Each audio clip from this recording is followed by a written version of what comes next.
What's up, guys? MainManSWE here. Hoping you're all doing awesome. Wait, what's my intro? What's up, guys? MainManSWE here. Hoping you're doing awesome as always. Do I usually say that?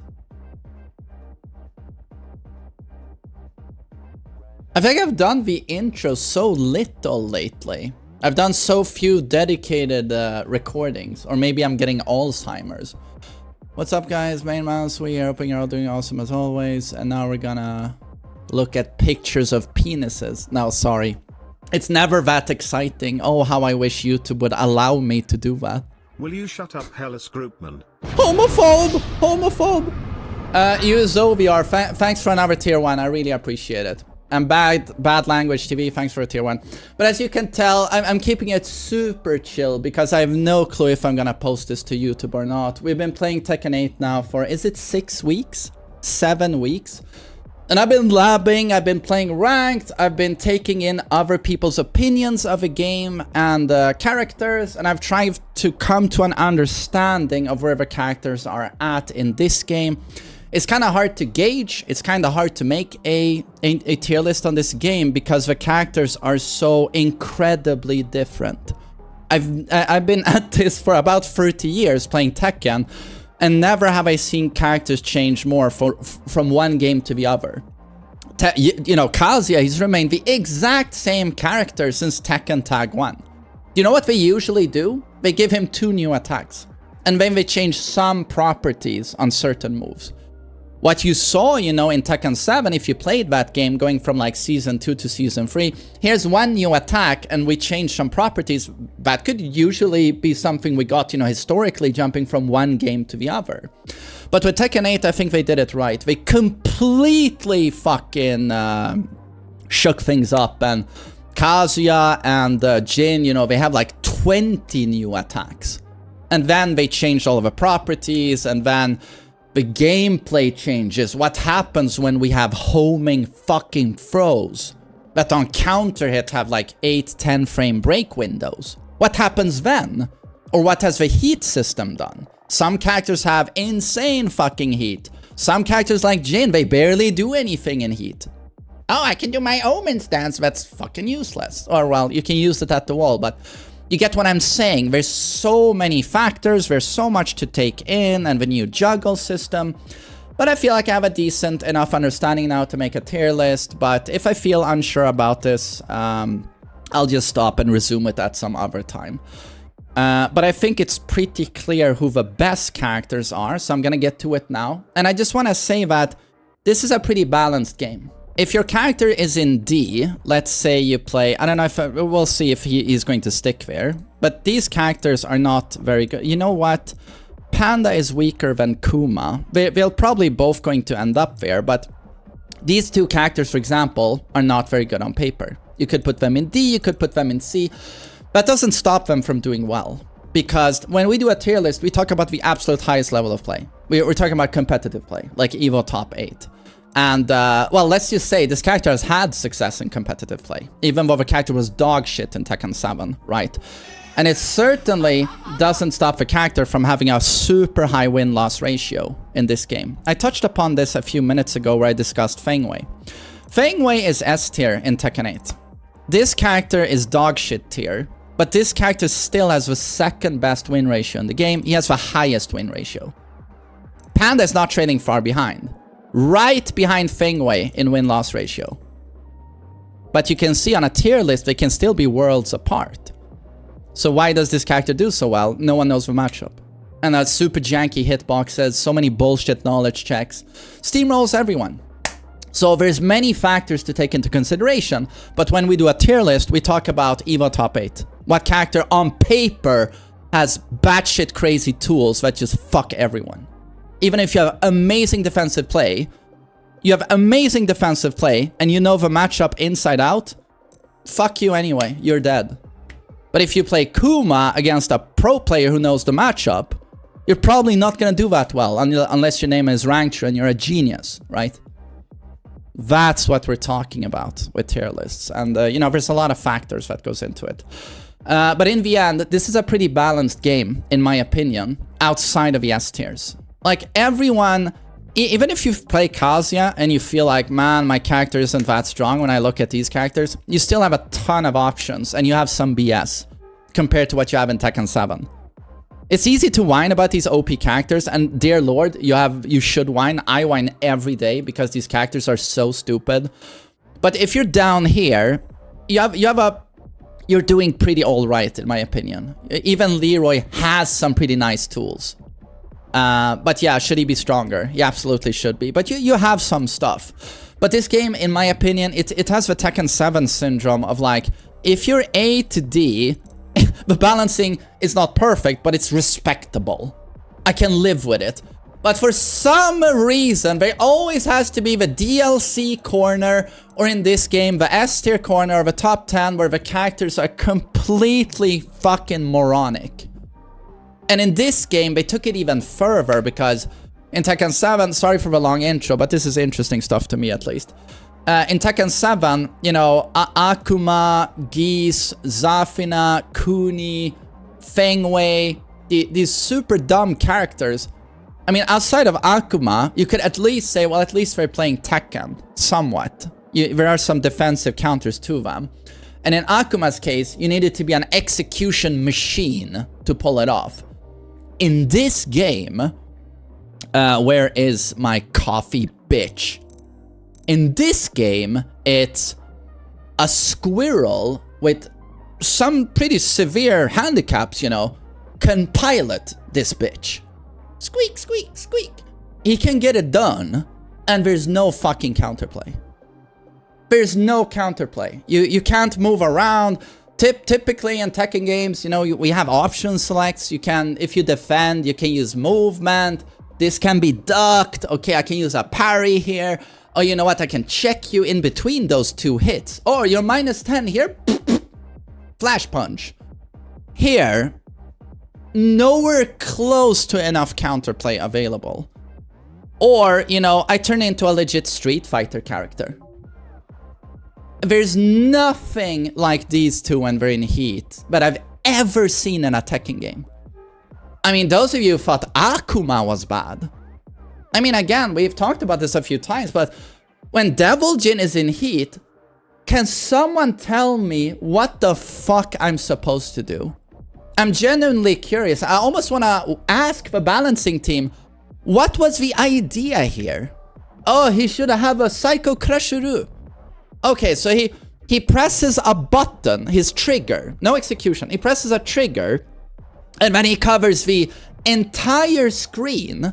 The entire screen, it's literally Bison final boss from Alpha 3. I'm that old. When his bar filled, everyone just stood still.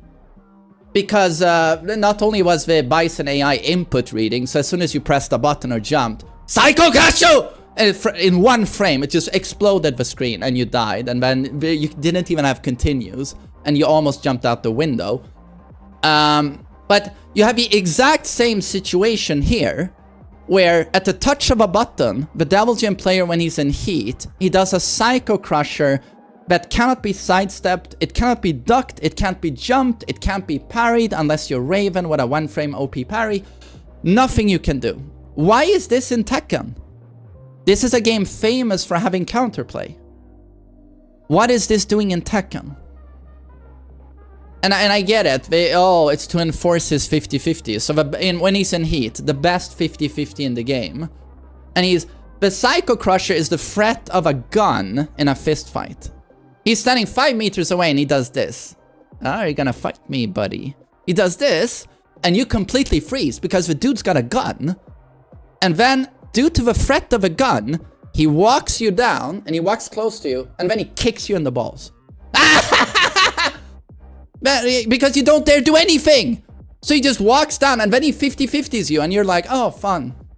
And then when he's out of heat, I'm just like, oh, I can play again. The neutral exists again, and we can play Tekken. This is a Street Fighter character when he's in heat. This is a Street Fighter character. Street Fighter character. Hadouken! Estus! Estus Hadouken. Homing. I'm sorry, but I can't be the only one who feels this way, I feel. What is this doing in Tekken? Again, I don't want to sound grumpy like I never want Tekken to change. I appreciate that we're taking risks and we're doing things, but this is unfair. This is straight up unfair. But so yeah, sorry, that was a very long intro, but I feel like I want you guys to just know what I'm thinking of when I try to do tier lists or when I try and think about the balancing of this game, because it is pretty complex. I don't think fighting games get more complicated than Tekken, to be honest. So yeah, there's a lot of factors. But let's just try and put down the characters. I'm gonna start with S tier. Let's see, who else is S tier? He's close. She is S tier, she's broken. Dragunov is S tier, he's broken.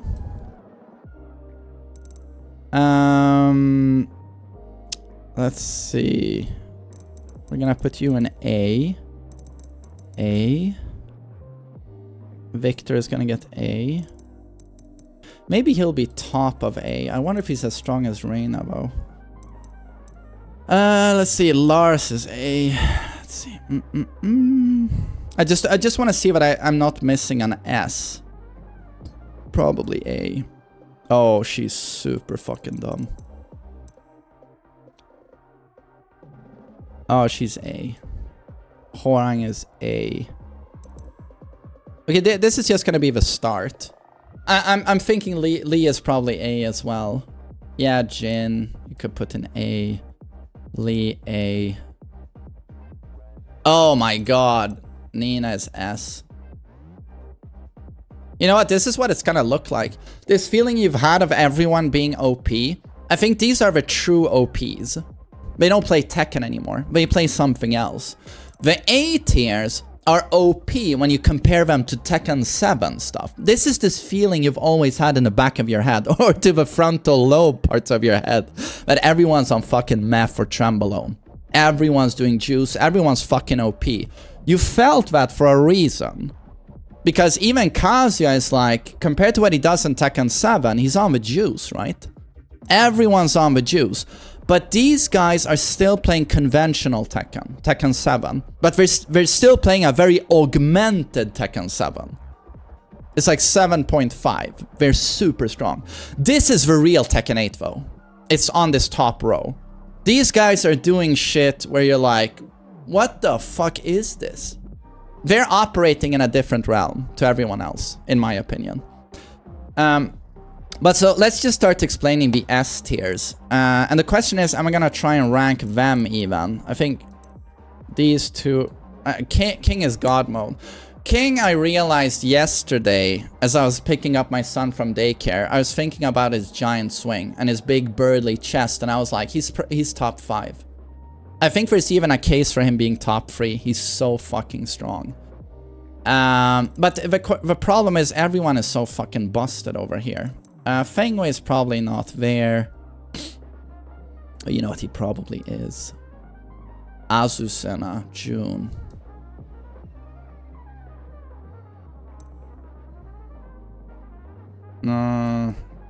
Should I put him top 5? I think I'm gonna do something like this. Nina's damage output is so astronomically high though. But Azucena is so stupid. But okay, let's just start with character breakdown. Xiaoyu. Who's the best character in the game?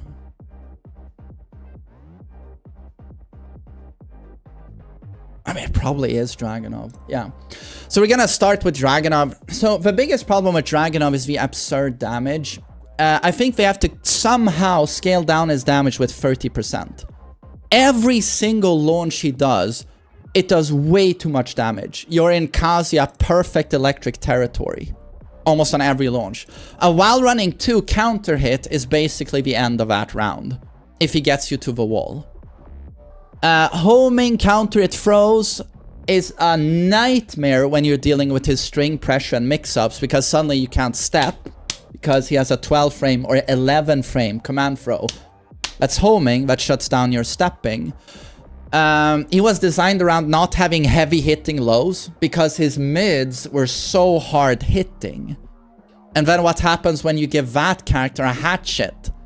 And a hatchet that's +7 on hit. And his quarter circle for... So it's like the counter gameplay doesn't really exist anymore. He does everything and then some. And then the new low, full crouch, down for 1-4 complements his gameplay so unbelievably well. Did I mention the damage? Yeah, the character is simply ridiculous. And long limbs, strong reach, Kurasuka forward 4, that +7 on block axe kick hits grounded. If he catches you back turned, he sidesteps you, you die due to his back turn damage. 1-3-2, the last hit used to only launch on counter hit, now it launches on normal hit. So he catches you back turned, you know, bending over, pants down, 1-3-2, and he has a good back turn. It's funny because in previous games, if he ever launched you off axis, he famously got no damage. They certainly fixed that as well. Now he has proper back turned or sideway. He can fuck you sideways now, no problem. And his heat stuff is really strong with the tackle. No, he's the best character in the game. Oh, and his upward 4 has more damage now. It does 50 damage now with the meanie juggle into Oki. His 1+2 command throw gives a guaranteed back 4. Who thought that was a good idea? And if a quick stand, back 4 free hits you in the back, and it's a heat engager. Or he does back forward 2-1, but no one does back 4-2-1, I noticed. Everyone does back 4 free, because he gets away with it for free, you see. If he does that throw, bagoosh, and he does back 4 free, it hits you on the ground, and he recovers in time due to back 4 free, knocks you away, and then who cares if a free kick whiffs, because he knocks you away. But if you quick stand, he gets back 4 free in your asshole, and he's heat engaged. It's just everything is so stupid.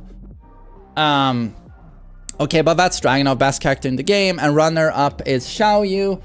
Xiaoyu goes into AOP in a microsecond, and now she is invulnerable. She's Super Mario, you know, when you take a hit, when you're mushroomed up, you know, and he starts glowing like dee-dee-dee-dee-dee.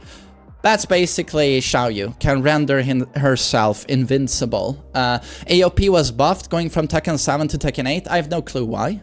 Was already super evasive in 7, and now most of the tools you use to hit her out of that in 7, it's gone. So AOP is absolutely ridiculous.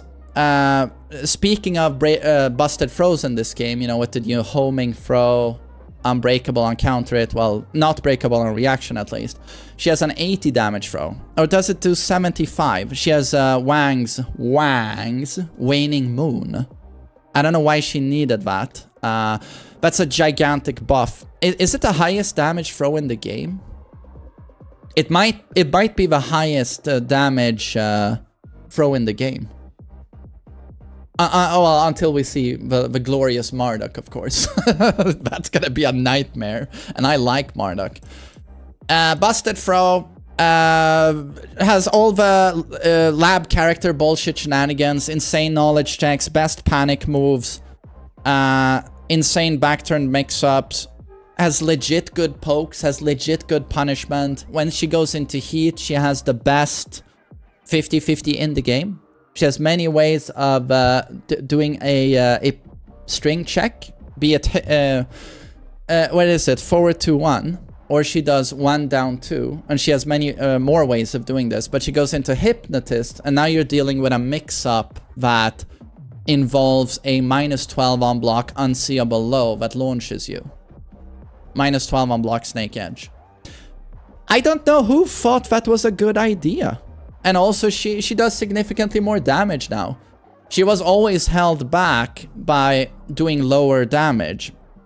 But that did a lot for her. Yoshi was the same way, where he was held back by the fact that he never really did damage when he launched people. Oh, 55 damage, while everyone else is doing 75.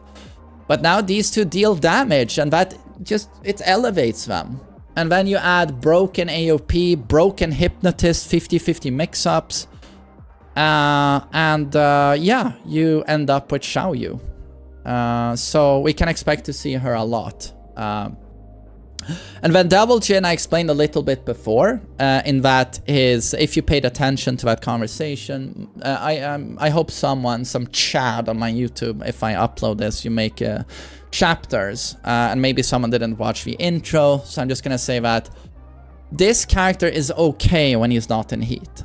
He's quite alright. He's hard to pilot, and he does his, you know, mids that are not that heavy hitting, and then he mixes you with highs that are crazy, like Shackle, Electric.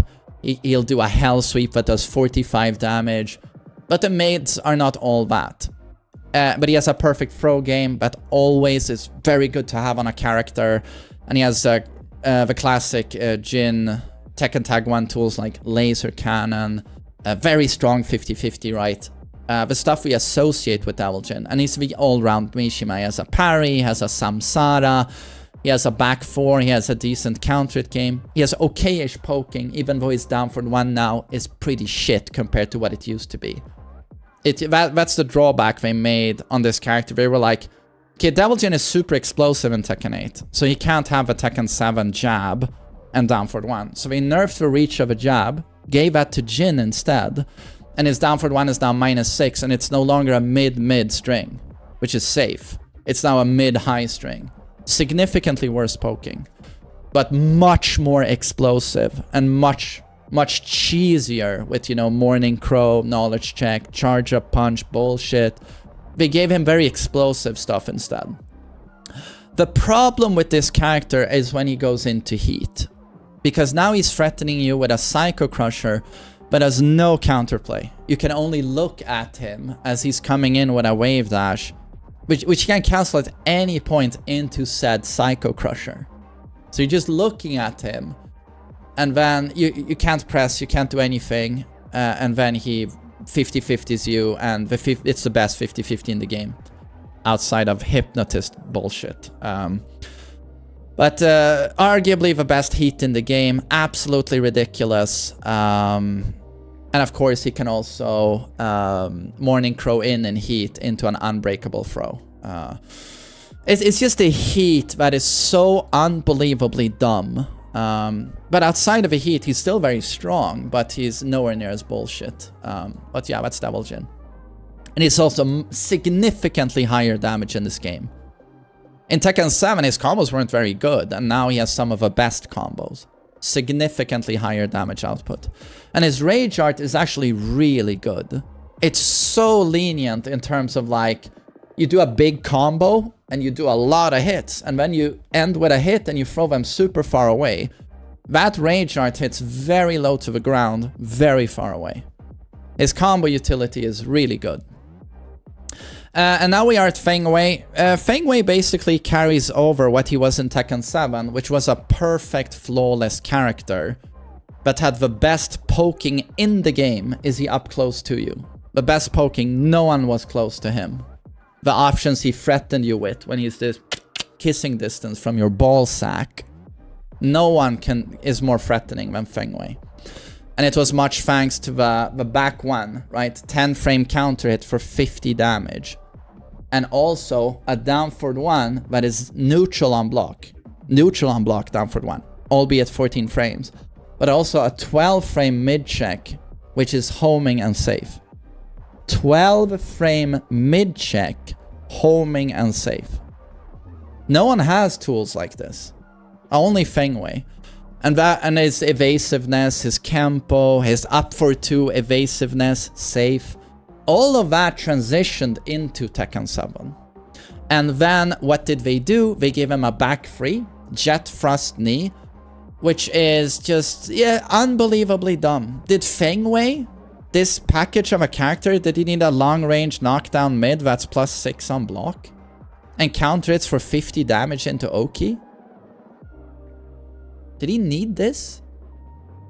Oh, and then Feng Wei goes into heat, and suddenly back 1 knocks down a normal hit. He has a charge up attack on block that gives a guaranteed back 1 on wall. His he has a free 4 tornado kick, ground pound, where he lands on the ground, and now you're forced to take one of the best 50-50s in the game. Be it his back turned down free, which is a low launcher, or he has a 50-50 throw mix-up where you can't tell by the animation. He has a mid launcher. He has very high damage. Oh, and he has an absolutely bullshit sweep. Oh yeah, he has a Kempo remains, Kempo free, which is the launching option. They made it, you can't launch it anymore. Used to be minus 16, now it's minus 14. May I ask why?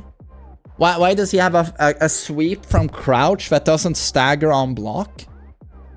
He legit has a sweep from crouch, like he does a sweep into a punch, natural combo, or he stops into a mix-up, and it doesn't stagger on block. It just goes right through your block. There's just a lot of things I don't... yeah, I don't know. I guess they just want him to be a perfect character. Feng Wei is very strong. King is very interesting because it took me a long time to understand King. But I feel like I finally understood it yesterday. He's the best counter hit character in the game. It's not the counter hit Paragon. It's not Bryan. It's not Lee. It's not Paul. It's not Asuka. This is the best counter hit character in the game, and it's not even fucking close. His giant swing is a 10 frame homing attack. 10 frame homing that counter hits for 70 damage if you don't get the tech roll, or if you go into the wall. 10 frame homing 70 damage counter hit. That alone is fucking S tier. And then what else do we have in terms of counter hit? Well, we have the rest of his fucking throws, right? And then we have a low forward neutral 2 kablam that no recoverable health. Your health bar is just a void after that because it's a throw. But that move is minus 13 on block. It's got a ton of reach, hits grounded. It's what? Is it plus 7 on hit? Setting up his mix-ups. His 12 frame shove counter hit, which gives a free forward to 1 heat engager, or even more damage if you're closer to the wall. Down forward 2-1. Everyone else lost their amazing quick counter hit utility. He still has a 13 frame mid-elbow that you can twitch confirm into the 1. You can confirm this if someone presses and you add the 1. It's very generous here in the timing. And now your opponent is going to eat 75 damage from a 13 frame mid counter hit due to how generous the combo system is in this game. He will do down forward 4 free to pick up, very easy, into back 1-2, and now he has time to run in, sidewalk, do a 2 jab into Shining Wizard, and you're looking at 75 damage plus super strong Oki from the Shining Wizard. He has the best counter hit game in this game. And then he has amazing utility outside of that. He has super good mids to stop you from ducking him, like forward 4, for example, or down forward 1 is a nice check. Forward 3 into the DDT. He does 80 damage from like full crouch down for 2. He can do a launcher into like 75, 80 damage. Best Oki in the game. Some of, well, outside of her, some of the best Oki in the game. One of the best heat smashes in the game. Has insane utility. If he's in heat and he does a Shining Wizard on you in a combo or whatever, he gets a guaranteed Shining Wizard on your ass. You just have, your options here are either it hits you when you're grounded, or you can quick stand and eat it on your guard, but now you still take the chip damage, and now you're gonna take the fun mix-up of, is it an RKO, or is it the elbow that just resets the whole goddamn situation? Oh, and his heat, you know, his Jaguar sprint, where he's armored running towards you, and now he can cancel it if he wants to. So no commitment. Yeah. No, King is... oh, and muscle armor. He doesn't have a backdash. Terrible backdash.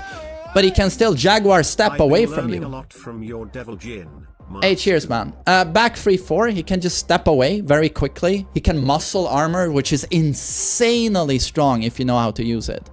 Because he doesn't have to commit to the muscle armor heat engager, the 2 option. He can do muscle armor hop kick if he times it well. Oh, and his upward 3-4 armored, kick when he jumps in. And his chain throws? His chain throws are really good. RDC is still pretty tough to break and has really great Dragon Sleeper hold, has great mix-up. Standing heel hold is super strong. Yeah, what is King's problem exactly in this game? He could even be here, I think, but I'm gonna put him in top 5. I think King is super strong. Azucena, I feel like I almost don't have to explain. While running 3-2 is half the reason the character's up here. While running 3-2, you can step left into a duck if you know it's coming. But if he's smart and he delays it a little bit, you get blown up. It's +5 on block, jails, nothing you can do. And it chips a ton. I don't know, even if it didn't chip a ton of health on guard, it would still be God mode and broken. But to add insult to injury, it does a significant amount of chip damage on block. And when she's +5 and you just stand there like, what can I do? You don't know. And then she does another while running 3-2 because you're so afraid of pressing a button. Because she could be doing a down for 2 or a counter hit launcher or anything. And then if she's not doing while running 3-2, she can throw out a down forward 1-4. With a down forward 1 that tracks pretty okay-ish to both sides. And the follow-up kick, for some reason, a high kick, down forward 1 mid-check, high kick, jails, can't duck the kick. If you got blocked the down forward 1, can't duck the kick. I'm sorry, are we back in Tekken 3 again? And then, and that down forward 1-4 is safe, of course, and it's a natural. She can add a third hit, a high that counter hit launches, which is safe on block. She can do a mid afterwards, that is -10 though. But what she can also do is do down forward 1-4 into, what is it called? Libertador. What is it called? The stance. She can actually do down forward 1-4 into stance and then 50-50 you. It's just, you can't, sorry, I'm gonna play that later. It's just, there's no counterplay. Even if you have rock solid defense, you've been playing for years and you know exactly like how to move around effortlessly and you know how to duck stuff and apply punishes. She doesn't give you any openings. There are no openings. You can't duck my down forward 1-4. You can't step my while running 3-2. I mean, technically you can, but yeah, if I delay it with 1 pixel, you blow up. Oh no, you know what my favorite is? My favorite is when someone sidesteps my while running 3-2 and I end up on the other side of the fucking map. I'm in Africa. Because she just zooms to the other side and you don't get a punish anyway. There's so many more things I could mention on this character. How she has an orbital, she has a great down for 2, she's got great lows, she's got great stance mix-ups, she's got a safe power crush. Forward 1+2, safe on block. It's a high, but who cares? He also has it, of course. You know, it's the newcomer privilege. There's just so much dumb shit, but I think you can just say while running 3-2 almost, and you got it.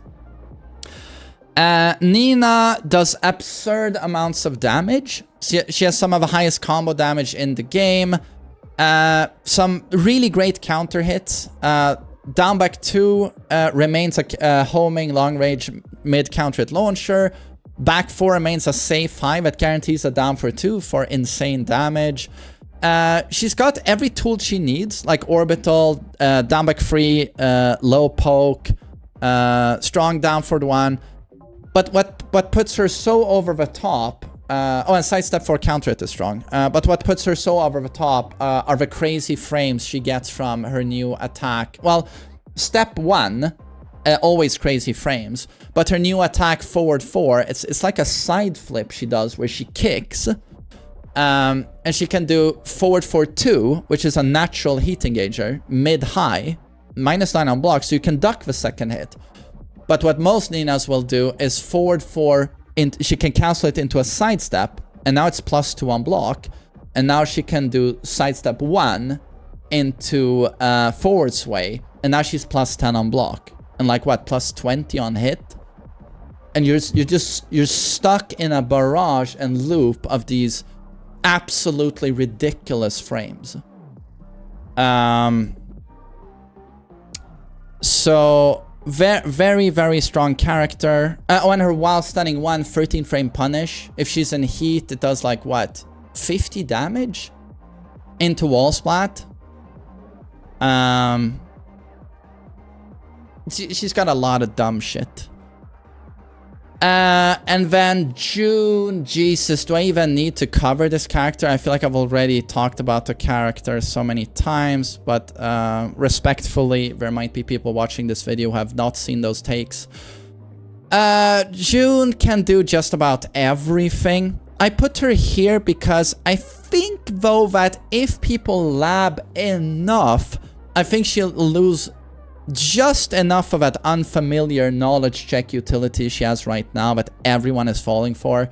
She does 1-2-2 or forward 3-2 into this mix-up where I think she spins around once and then you know what I'm talking about.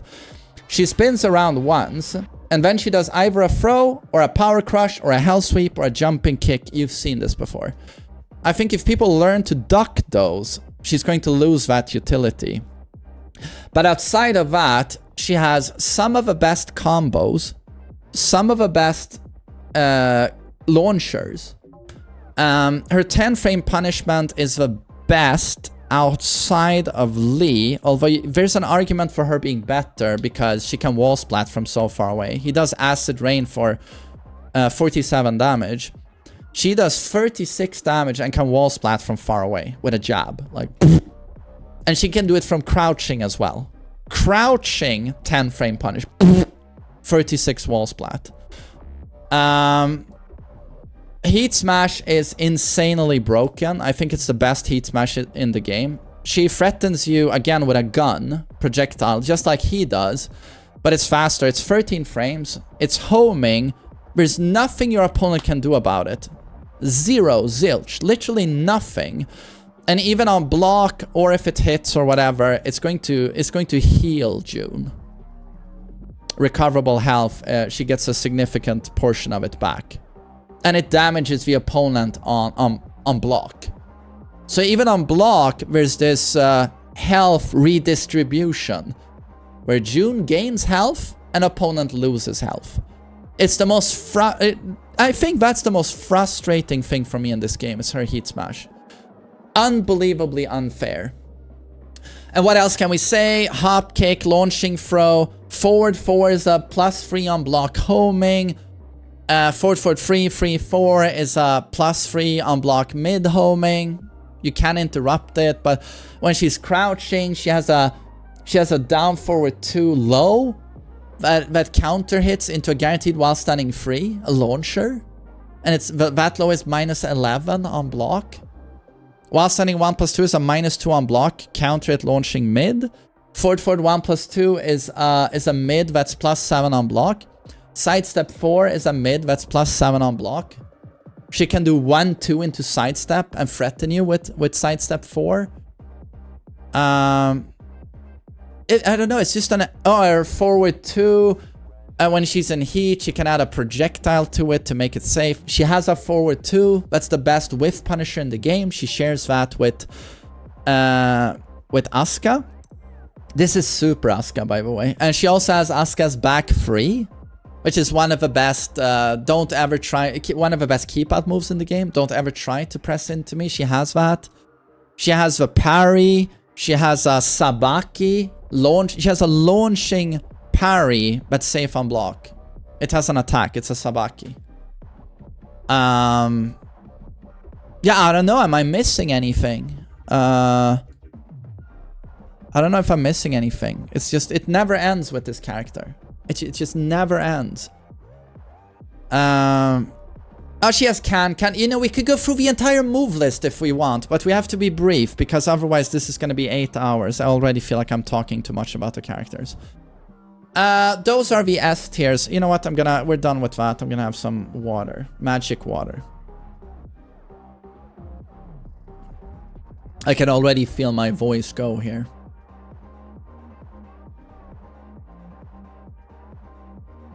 Alright. In my opinion, those are the best characters in the game.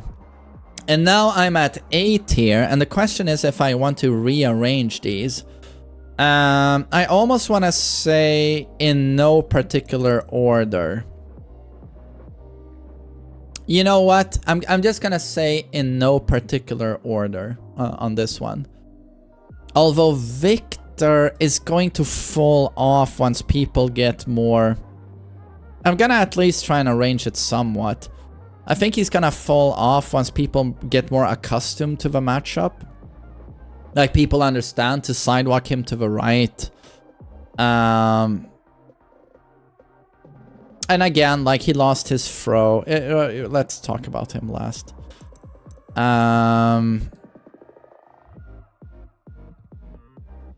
Jin is... Lars... Is Lars better than Jin? I have no clue. Shaheen. Lili...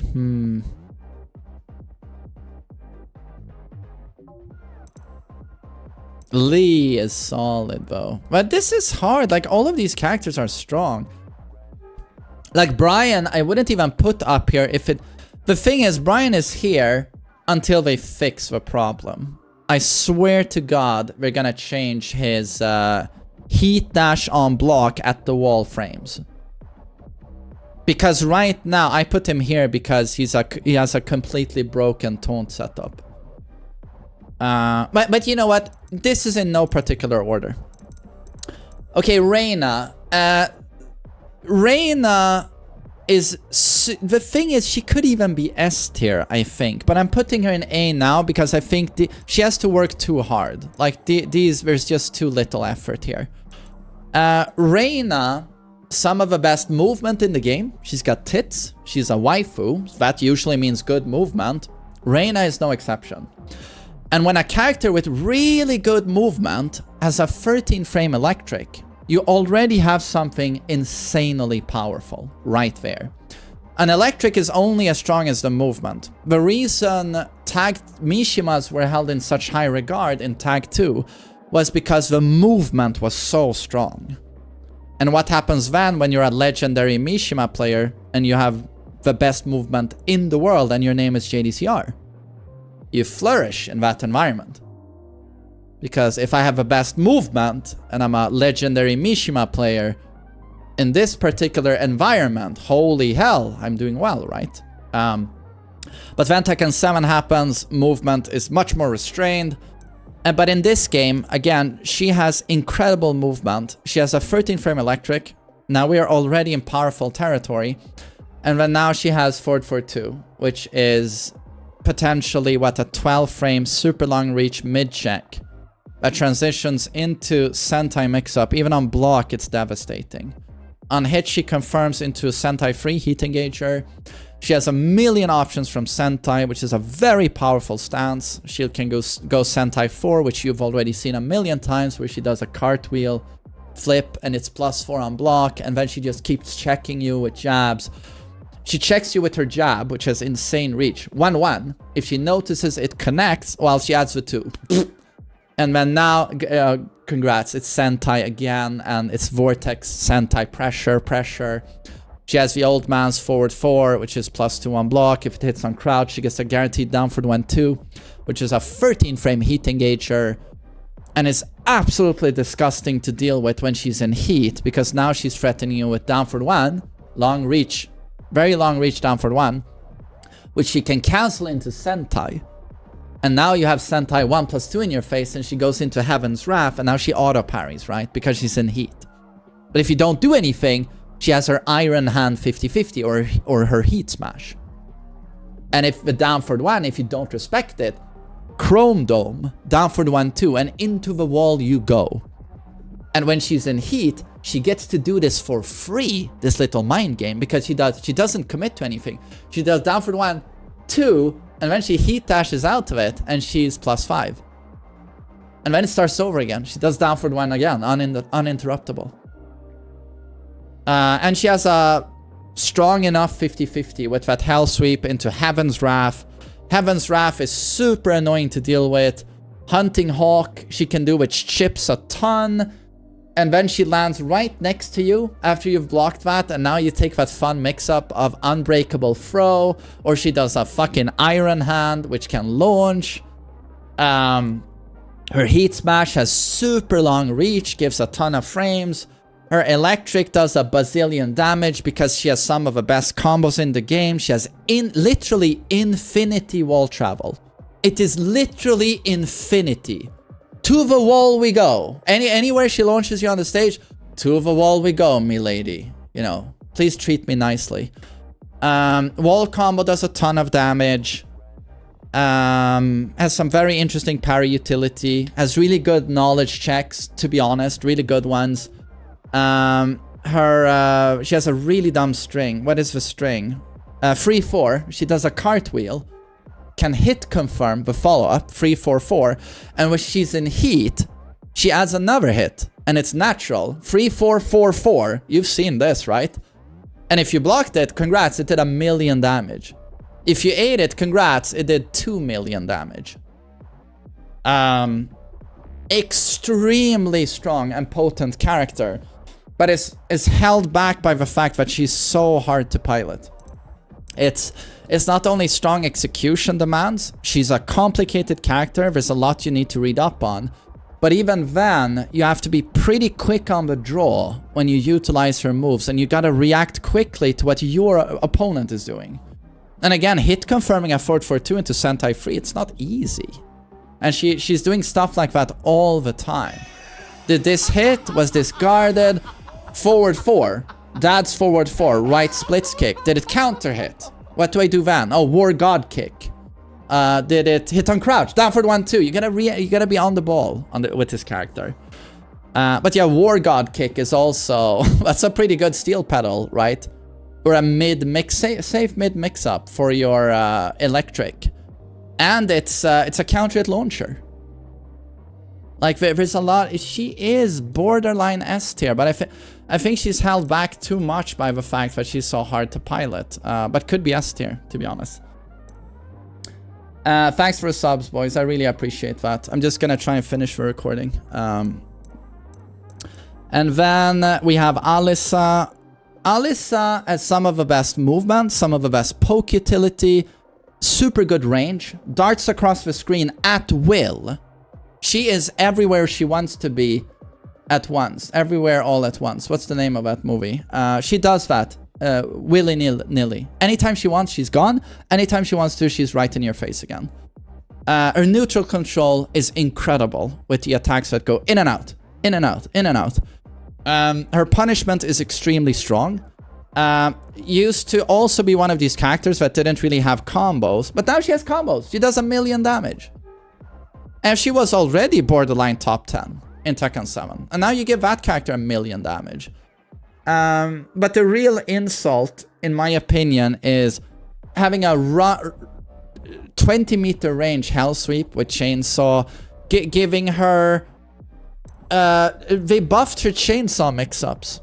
And even the strong Alisa players who dare to say it, say like there's no counterplay.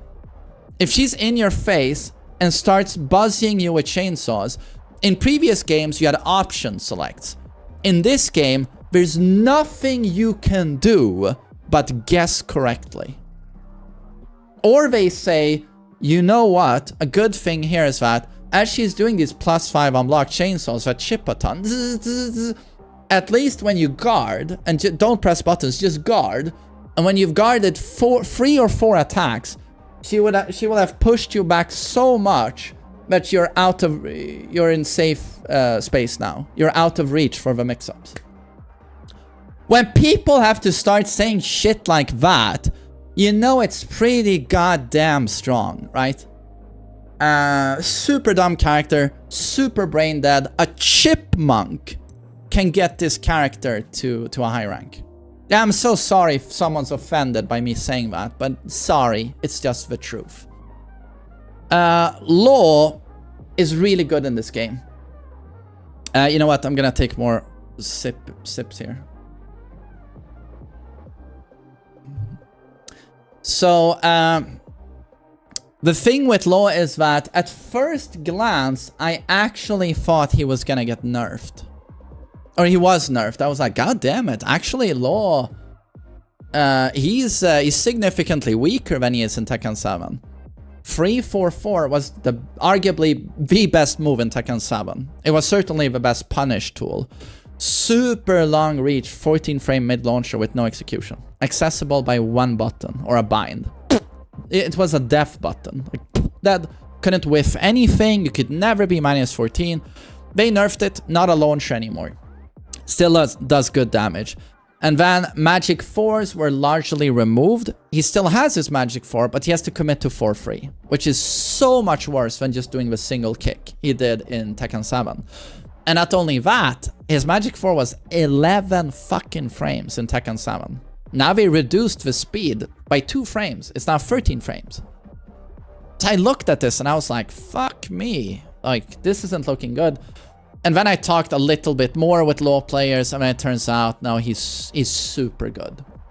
So a lot of the stuff that made him very strong and uniquely strong and all-round in Tekken 7 is still there. His down for 2 is still incredible. It still tracks super well. Dragon Hammer, forward 1+2, is still one of the best counter hit moves. It's so good. His back 3 is still a great space control tool. He still has a great low poke in down back 3, in down 4 free. His 50-50 utility is still strong. His slide was buffed. He now gets the turnaround 1+2 nunchuck follow-up for a ton of damage into Oki. And that... everyone now... This is a big point. Anyone now can do the God Law. The version of Law that was reserved for a few people in Tekken 7 due to mastering it over many years. Anyone can do it now. Anyone now will do while standing 4, holding forward, 4 free holding forward, and access some of the most brutal frames you see in the game. So now any Law has access to fucking stun locking you on guard behind the crazy fucking frames. So... The average efficiency of Law has gone up dramatically, right? Due to everyone now having access to God Law, basically. Due to DSS execution being gone. That's a big deal. But also that 1+2 nunchuck we talked about, kablam, insane move. Super long reach mid, counter hit launcher, minus 13 on block, right? Correct me here, is it minus 12 or 13? I think it's 13. But if we space it correctly, there's so much pushback that most characters' punishes will whiff. 13, thanks. It also tracks a fucking ton to both sides, and it hits grounded, as you know with the slide, and it acts like a steel pedal due to that counter hit utility. When he's in heat, this is a natural hit launcher, right? It's a natural hit launcher when he's in heat. Nice. And let me... Oh, and he's got amazing combos. Amazing combos. Some of the highest combo damage in the game, actually. If he saves his bound for the wall. Some of the highest combo damage in the game. And let me tell you about Heat Law. So outside of that nunchuck that launches on normal hit, Heat Law... I mean, I should also mention his Heat Engager 111, his G-Clef. 111. That just looks wrong when I look into the webcam. I'm gonna stop doing that. So he does 1-1. So again, 10 frame jab, right? Twitch hit confirm. So you confirm that they pressed into it, and now you add the third punch, and now it's a heat engager.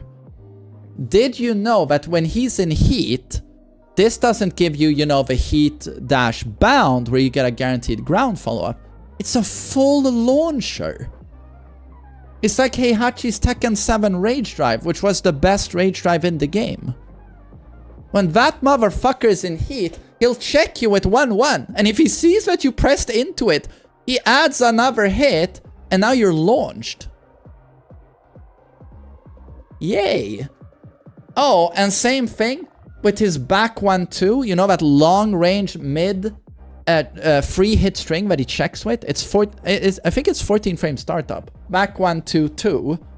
He does back 1-2, and if he sees that he counter hitted, he adds the third hit for 1,000,000 damage, and now this also launches. Heat law is absolutely brutal, to the point where I'm wondering who has the best heat in this game. I'm inclined to say Devil Jin, Xiaoyu, but like law has to be way the fuck up there in terms of heat utility. And now we're on Bryan. Bryan is actually a character I think you could put here if you want to.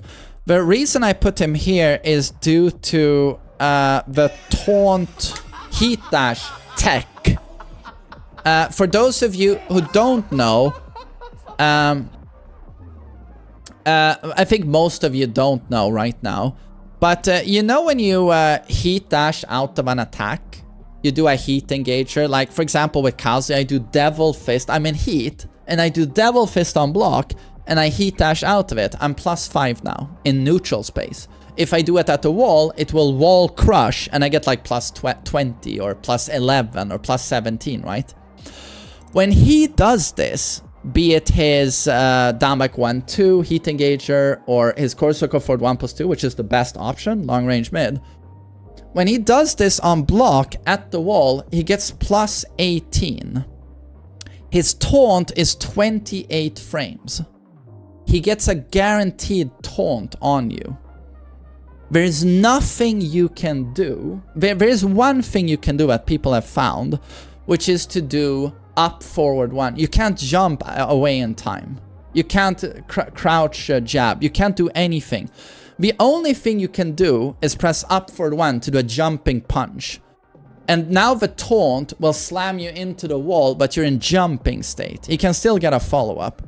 The counter obviously is to just do back 4 here for Bryan. If you try and do up forward 1, he can back 4 you. Did I say back 1? He can back 4 you and kill you. But the fact that if you don't know about this up forward 1, if you don't know about that, it's just super fucking broken.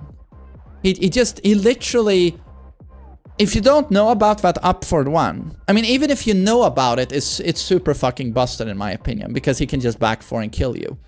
But if you don't know about that counterplay, this is the equivalent of core circle forward 1+2 doing 90 damage on block. If the Bryan player has the execution. Heat dash out of that, taunt back 4, boom, you died. And how many people do you think know about up forward 1? Oh, that's right, 0 people. About 0 people.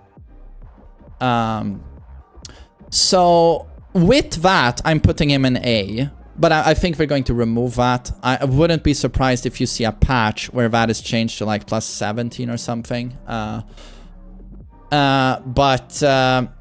feel like outside of that, Bryan is playing Tekken 7, and they gimped him a little bit in certain areas and buffed him in certain areas. Magic 4 is gone. His Magic 4 does nothing now. He can't even do 4 free or commit to more. There's just nothing.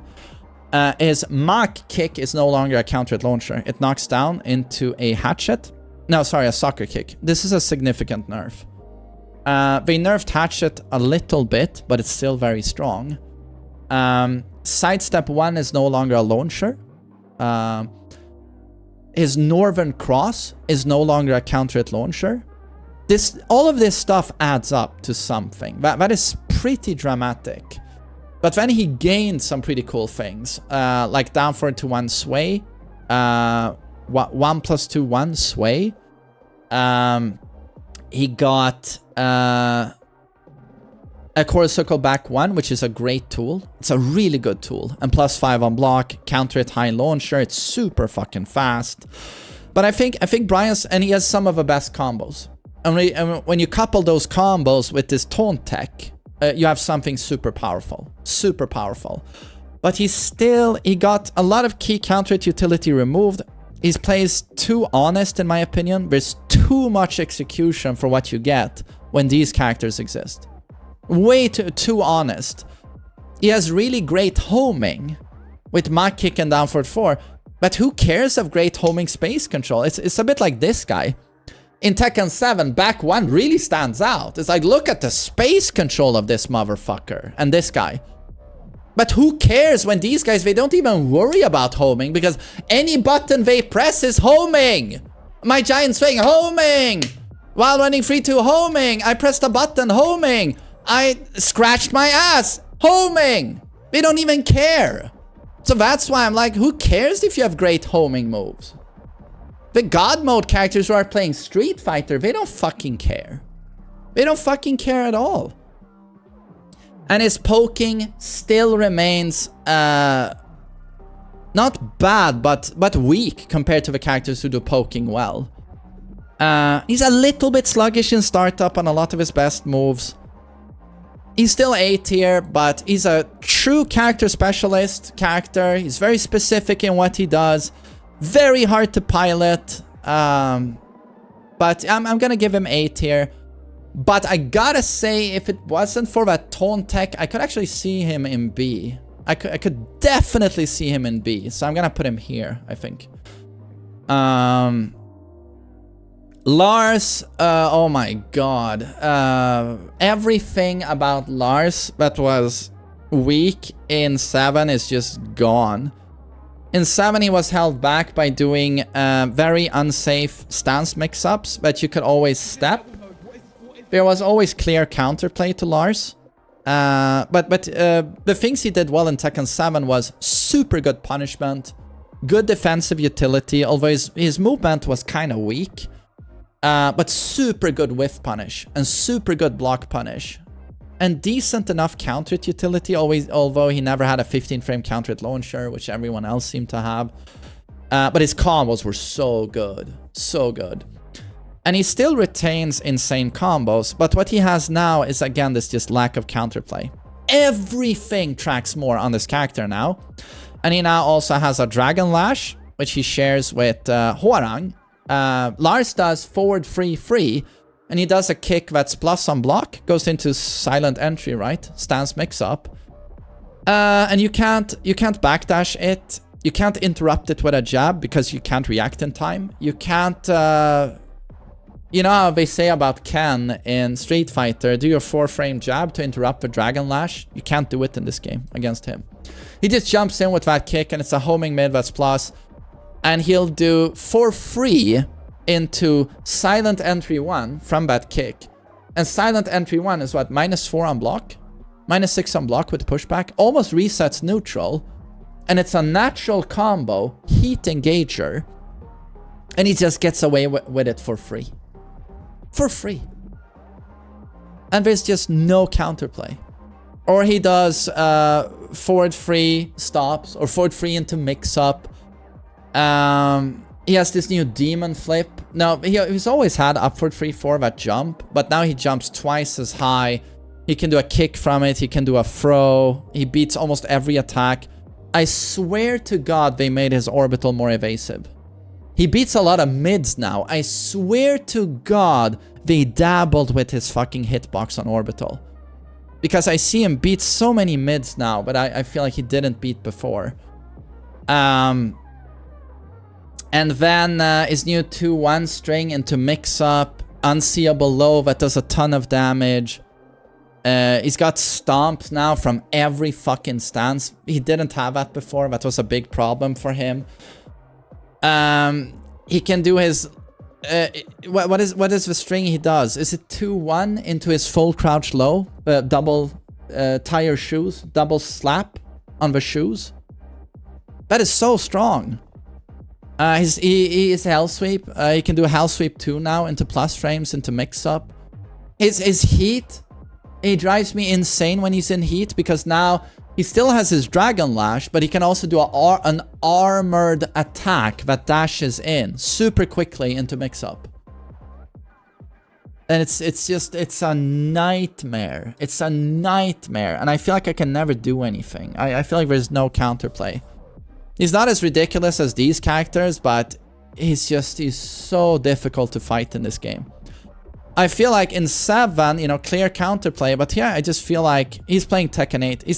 He's playing like these guys, right? I just feel like I'm just take a fucking guess all the time. Just take a guess. That's what it feels like. Very frustrating. And then we are at Shaheen, who is a character no one plays. But they did interesting stuff with his gameplay in this game. He has a Street Fighter flash kick, like a charge up attack. You crouch, and then you crouch for like, it almost feels like 2 seconds. It's a significant amount of time it has to pass.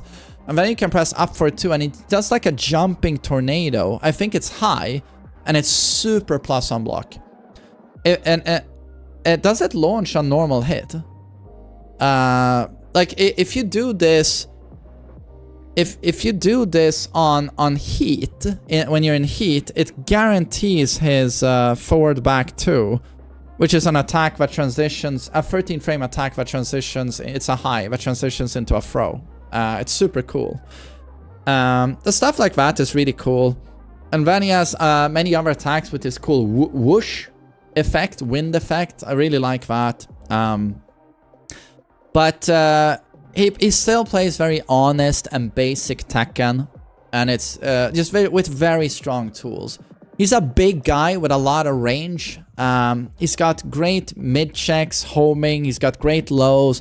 He's got a slide, which is very strong, which also gets a better follow-up in this game. He's got an orbital, long range punishment. His forward 2-3, 12 frame has got insane fucking reach. He's just overall very solid. Plays very strong basic Tekken. It's just that it's not bullshit. I see him a bit like Lili, where very strong, basic, grounded Tekken. And they do it super well. And they've got all the tools. It's just that they don't go into bullshit territory. You know, I feel like Lili and Shaheen are a little bit similar in those ways, where they just reward these very strong fundamental players. And they do it so well. They play Tekken 7.5 in the best way possible, but it's never bullshit. No, Shaheen is very honest and very strong. Yeah, just boring. Although his gameplay is more fun now, I would say, especially with that charge up. Jin, this is a funny one for me. You know what? I'm gonna take a sip. This is a funny one for me because I spent a great amount of time after playing, but this was good old main man who didn't know shit. Well, I still am, to be honest. When I played Network Test, the Alpha, we played the Alpha, and me and Arsenal, we were sitting there face to face playing, and we're like, Jin is so fucking broken. Like that down 2, that Scourge, we were like, oh, he's gonna be #1. And then we played the beta. No, network test. And then we played the beta, and then we played the demo. And to me, I would always contrast him to a character I played, right? Or Paul. And when I compared to those characters, I felt like, man, Jin is broken. Jin is gonna be #1. But this is where we failed as a community. Because Xiaoyu players, Xiaoyu was playable in those betas. He was playable. She was playable. She was playable. But they never said anything about their characters being beyond fucking busted. But everyone sort of agreed, like, why is he so overtuned? Oh my god, he's too much. Kazuya is completely fucking broken. We gotta nerf Kazuya. Nerf that motherfucker! Pitchforks. And while we're all playing these characters, right? I think we failed as a community. You know, and he got a lot of shit, and I thought he was OP. But then, as soon as the game dropped, and you spend time with the game, and you start understanding the reality of this game, which you come back to, if you didn't watch the intro to this video, I talked about how Tekken 8 operates, and how what the balancing looks like, and the more you understand what it looks like, the more you realize that, well, Jin is, all things concerned, he's pretty honest. He has some dumb shit. I hate his Samsara on steroids. I hate his down 2. 214 is overtuned. He has some bullshit Zen mix-ups, but it's so hard to be close to even remotely annoyed at him when you play against these characters all day.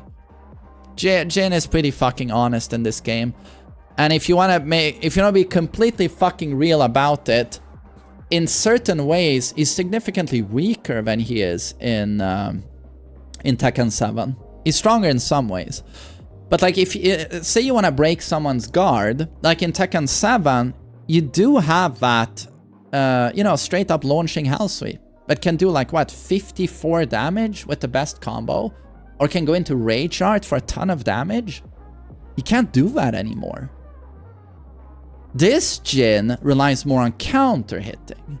Like that Scourge down 2, it's absolutely fucking disgusting. But if no one ever presses into it, is it that disgusting anymore? It's like he requires more that people press into him. And then you gotta combine this with one of the worst backdashes in the game, which is not good. And then the fact that he had the most OP parry in Tekken 7, right? His parry was broken, and then they nerfed that parry. It's still good, but now it's much more, let's just say, reasonable. So he took a couple of hits, you know. But still, you know what he does extremely well. He's super all-round, tool for every situation. 214 is super good. Down 2 is super good. Standing 4 is super good. Back to 1. Up for 2. Perfect throw game. The hell sweep is still pretty decent. But I got like he is really good, which is why I put him in 8 here. But I'm just saying, like, there are things holding him back. I used to talk about him like a perfect character, and he's not. His heat is really important in this game. And how good is his heat? Is heat even a factor on this guy? I feel like heat utility on him, it's like what he has an option you do on everyone, which is heat dash. Demon paw, heat dash. He doesn't really have heat bullshit. He doesn't really change when he's in heat. And then his combos are good, but they're not complete bullshit. Jin doesn't do astronomical damage. I think he did higher damage in Tekken 7, and I think Kazuya did higher damage in Tekken 7. So there are a couple of things holding him back from being S tier, in my opinion. Very strong character. Very strong character. Leo is, well, basically what he was in Tekken 7. Super all-round. I want to say super BS, but again, you're in a new environment now where pretty much everyone is more BS. Very good down for 2. Very good demon paw in forward for 2. Very good mid check in jumping up for 2-1, which now gives a combo. You just do heat smash, and now it's a combo. But it was very hard to combo from that in Tekken 7. Now you just do heat smash, heat burst to get a combo. Homing hell sweep, always nice to have. Great homing moves. Back 1-4 is one of the best strings in the game. Into mix up, mid check. Bok is so annoying. Bok 2 is a safe -9 super evasive mid launcher. Has got great heat utility. 1-4 10 frame punish goes into, what is it called? K&K. I don't remember what the stance is called. Very, very high combo damage. I see Io Richie play this character, and any launcher he gets, it's just astronomical fucking damage. Especially the wall combo seems almost like it needs scaling down. Has a very strong heat engager in... It's a punch into a kick. Back to 4 or something. Very good heat engager. Down for 2 free is one of the best lows in the game. It's a 21 frame startup evasive low. That's a counter hit launcher and -12 on block. ridiculous. Ridiculous.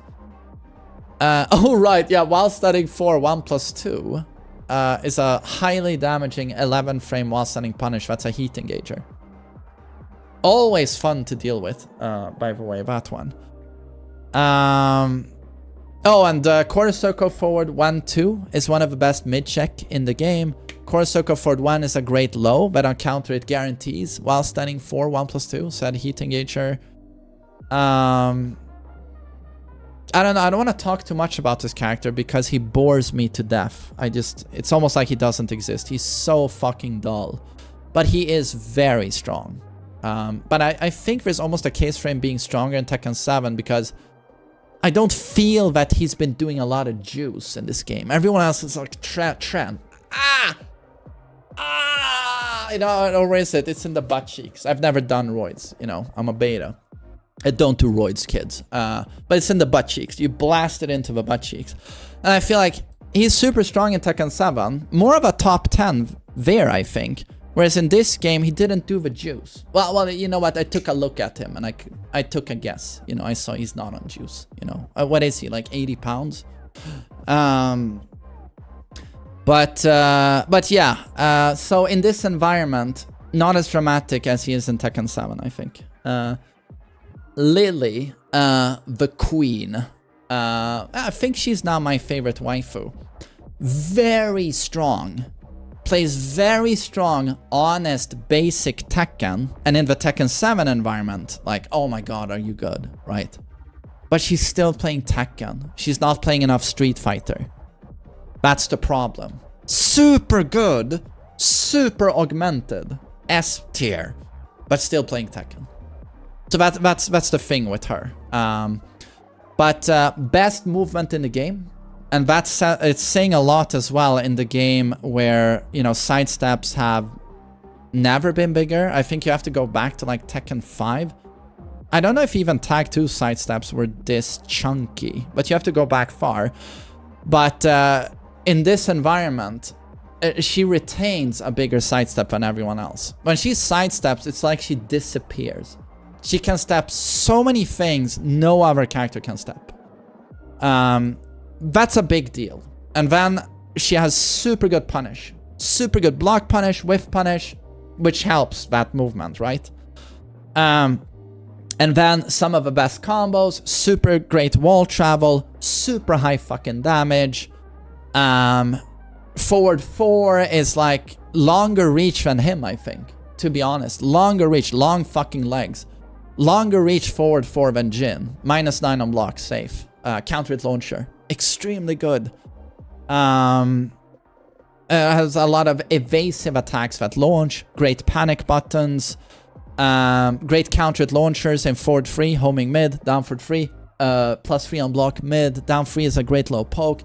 Down 1-2 is a great low poke. Natural, that goes into back turn mix-ups. Back turn 50-50s are disgusting.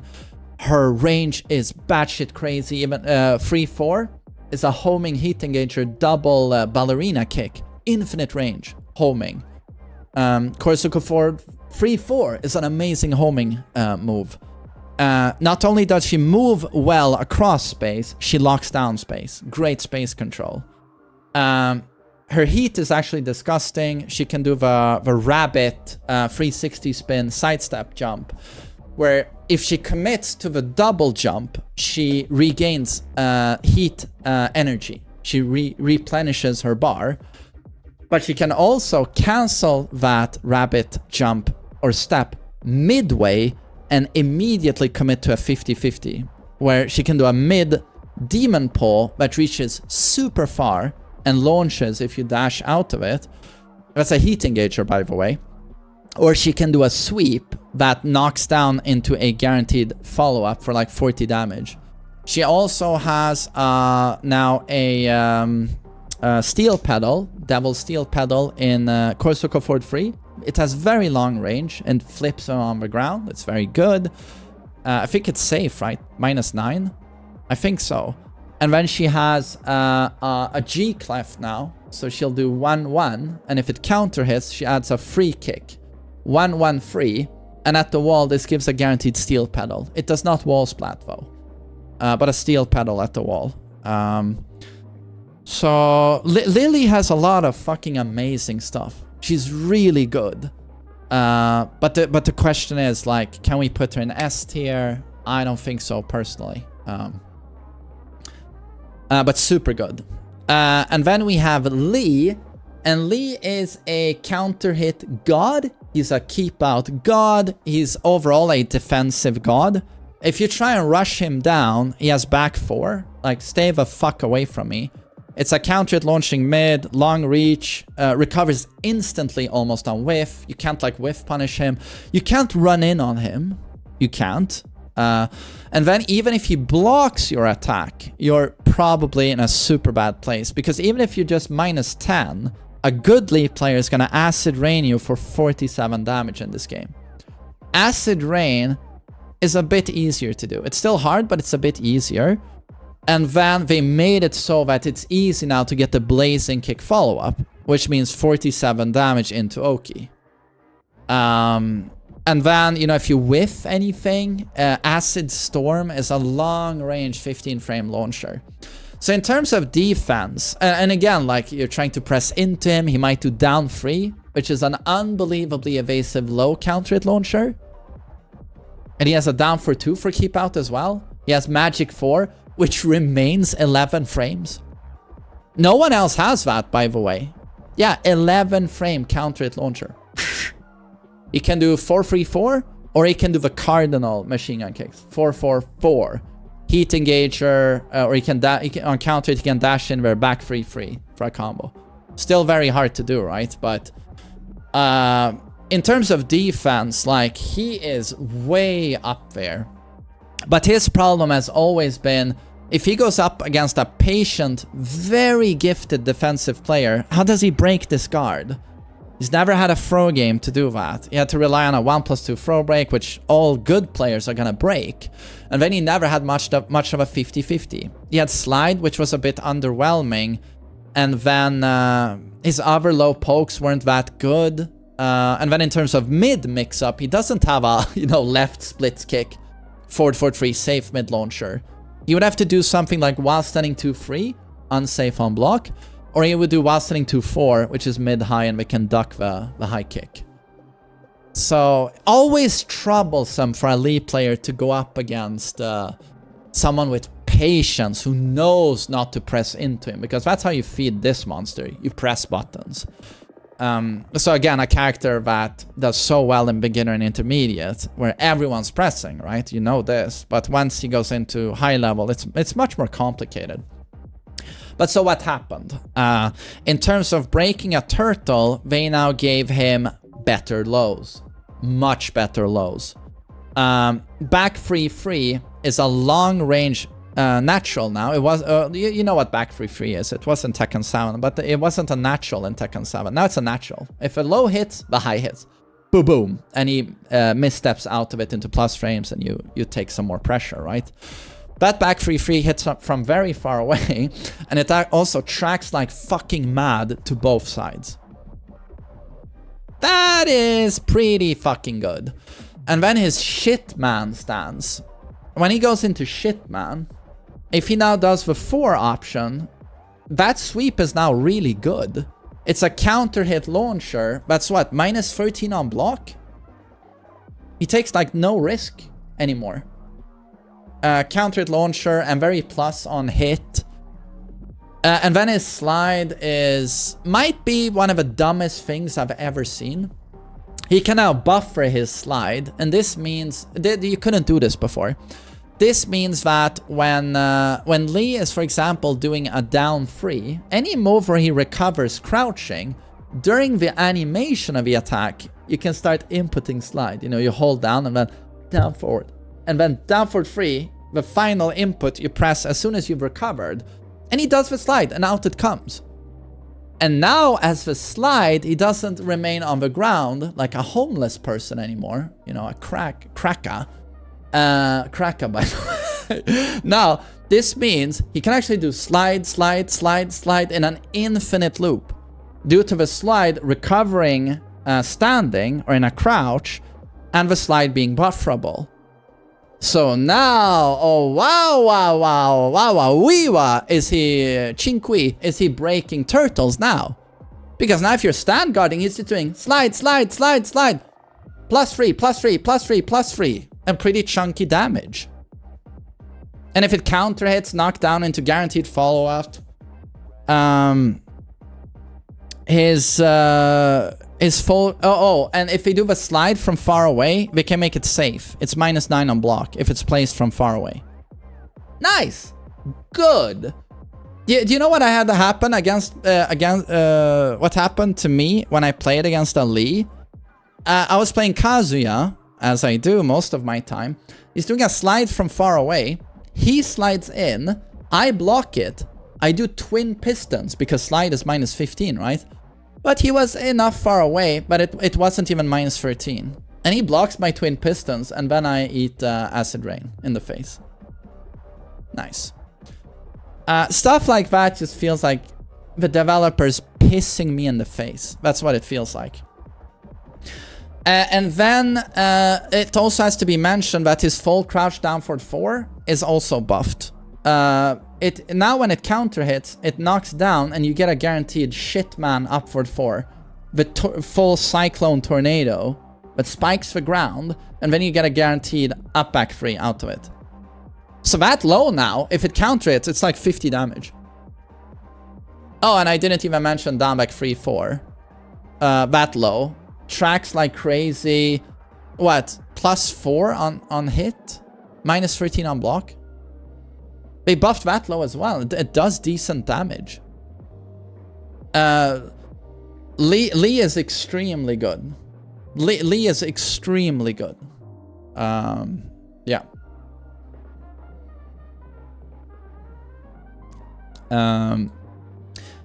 Oh, and you know, and his combos are extremely good. Super good wall travel, you know this. Damage is super high. While setting 2 free, it's not super reliable, but while setting 2 free, most of the time, if you do a heat burst, that will bound into infinity juggle. And his wall combo is so much stronger now that you can do a shitman cyclone into up back 3. Much higher combo damage. And then he's always had amazing tools like forward 4 as well. I could talk about Lee for a long time, but very hard to pilot. Very hard to pilot, but very strong. Very strong. Hwoarang, the big problem with, I mean, Mr. Mash, right? Mr. Potato Head. Mr. Mash. His problem in Tekken 7 and games prior to that was that his initiation was lacking. As soon as he found himself in, you know, I'm gonna kiss my boyfriend Jin and pose. If he found himself in that range, super deadly. You know this, right? Right, he starts mashing, and it's like, everything is super plus. But his problem was always initiation, which is he's standing quite far away in the neutral, and he has to make his way in and then start the pressure. Here he always took a risk. And the homing wasn't that good to lock down your spacing. Everything else, while running free, Peacemaker, forward 4, super linear. You could even see this, like some of the best Hwoarangs in the world. They waited for the opponent to do something, so they could use Plasma Blade or whatever, back free. You know, super long range, 16 frame mid-launcher. To whiff punish, or you try and get in, I have my keep out down forward 2. Or if I feel I'm going to go in, they would usually do something as simple as run in and do a jab check. Because that would be seen as the least possible low-risk commitment. But so that was very interesting. But so what do they do in this game? Oh, of course. We can't, you know, we can't have weaknesses, a lot of these characters anymore. So we give him a Dragon Lash. So what Hwoarang does now is that he has from right foot forward, he presses down forward 3, and he does a super long range mid heat engager that's homing and +1 on block. Because why not? Why the fuck not? So yeah, just completely locks down spacing, completely locks down all of your options. And again, you can't You can't check him out of it because it's too fast. You can't see him, oh, he's doing Dragon Lash and jab him out of it like you can in Street Fighter. Because we have 10 frame jabs and in Street Fighter they have 4 frame jabs. So when you take that on heat engager, and now you're back to Tekken 7 Hwoarang, because this is where they nerfed him. In Tekken 7, when he does down 3-4, or anything, down 3-4 is the classic, you know, low, high, and he's plus 14, and I'll take the fucking mix-up, right? You know exactly what I'm talking about. In Tekken 7, he will threaten you here with a -10 on block mid-launcher, back 3, or you would do basically his hell sweep from right foot forward. Right flamingo, where he's holding up his right leg, you know, down 4-3. It's like a hell sweep. Very devastating 50-50. So that's sort of gone in Tekken 8, because now the back 3 mid launcher, it's only a heat engager now. And that hell sweep is not a natural combo when he's not in heat. But yeah, well, what's gonna happen? Yeah, Mr. Hwoarang is going to do his Dragon Lash, and now he's in heat, and now you gotta take the mix up. And now the back 3 launches when you heat dash. And now the hell sweep in heat is a natural and does a fuck ton of damage and knocks you down.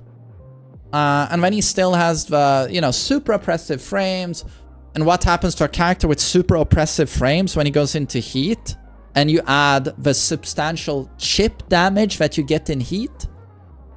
Well, you have some of the best heat utility. Even when you block against Hwoarang when he's in heat, you can actually look at your health bar and just see it fucking whittle away. Even on block, you know, he's like +5, +6, and it does good damage on block. And then when he's in heat, his heat smash is strong. The flappy kicks are natural now. You know, you probably have no clue what I'm talking about. When he has his right flamingo stance up, he can do a double kick like this.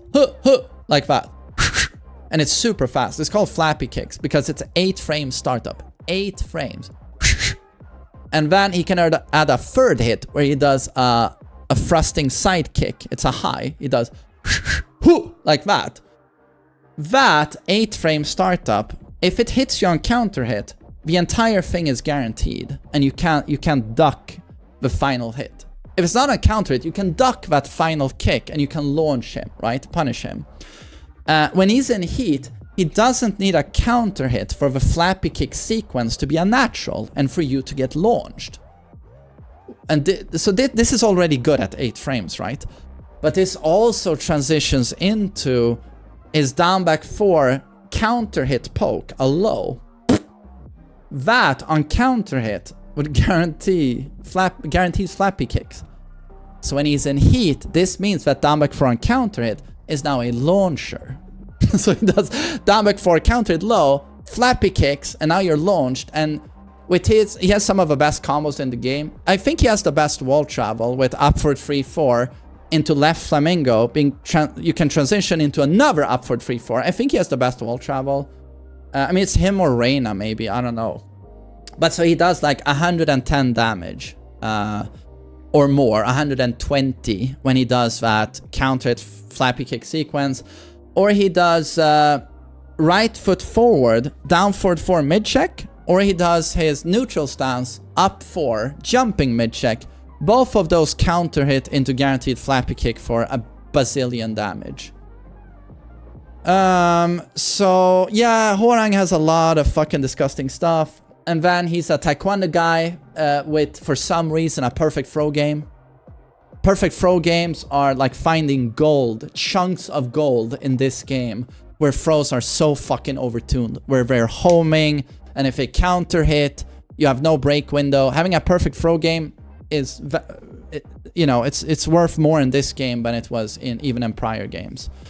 So Hwoarang is very strong. Hwoarang is very strong, and the heat system really benefits him. And even outside of that, he's got really good heat mechanics going on, like utility. So Hwoarang is very good. I don't think I missed anything about Hwoarang. No. And And now we're gonna talk about Yoshimitsu. Yoshimitsu is on crack in this game. I can't remember a game where he's ever been this strong, to be honest. He's got so many, so many great new attacks. They've given him legit strong frame traps and like free 1 or helicopter forward 1+2 where he does this whirlwind, flying whirlwind. You know, that's like what, +2 on block. He's got legit frame traps. He's got strong counter hit utility. For the first time ever, he's got super good combo damage. Flash is super fucking good in this game. And especially in a game where everyone is playing so fucking aggressive, that flash is just... it's worth $1 million. And he still remains as obnoxious as ever with unblockable launchers, unblockable setups. Super strong Oki. Super strong Oki. The only characters that have Oki on his level, I think, it's like Xiaoyu, King, Kazuya. You gotta, he could have the best Oki, to be honest.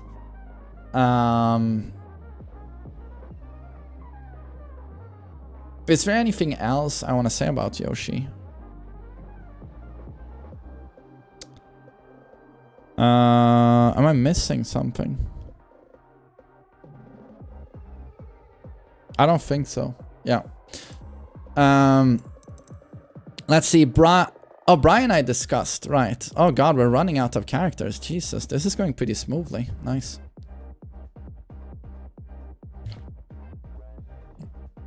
And then we have Victor. I'm putting him well, you know what? This is in no particular order, right? Victor, Jesus. I don't know. It's Noctis, but dare I say easier? Noctis wasn't this mashy. He doesn't... In short about Victor, you can say he doesn't have very good lows. I think down back 4 is his good low. It's a longer reach version of what he does when he presses down back 4. Tall guy. Infinite reach on everything, this guy. Much like Noctis. Down back 4 is a great low, but outside of that, I think his lows are pretty shit. But it doesn't matter, because his mids and his highs are so fucking dumb. Is down for 2... Do I even have to explain this? You know, have you seen any attack he does where he pulls out his sword and he hits you from 15 meters away? And then you say, I swear to God I sidestepped that, but you exploded anyway. Has that ever happened to you?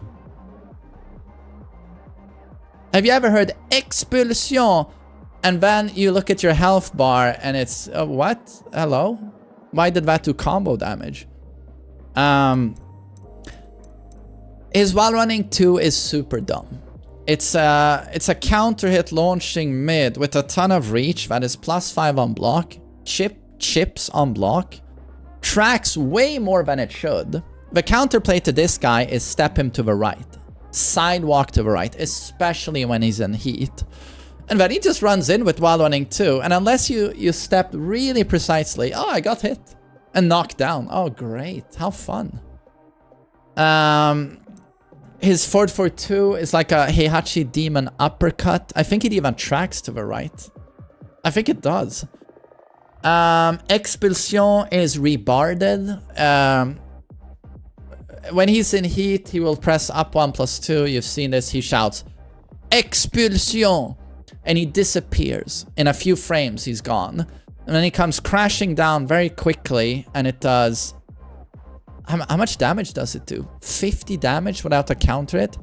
If you block it, it does like 25. I think it does more than 50.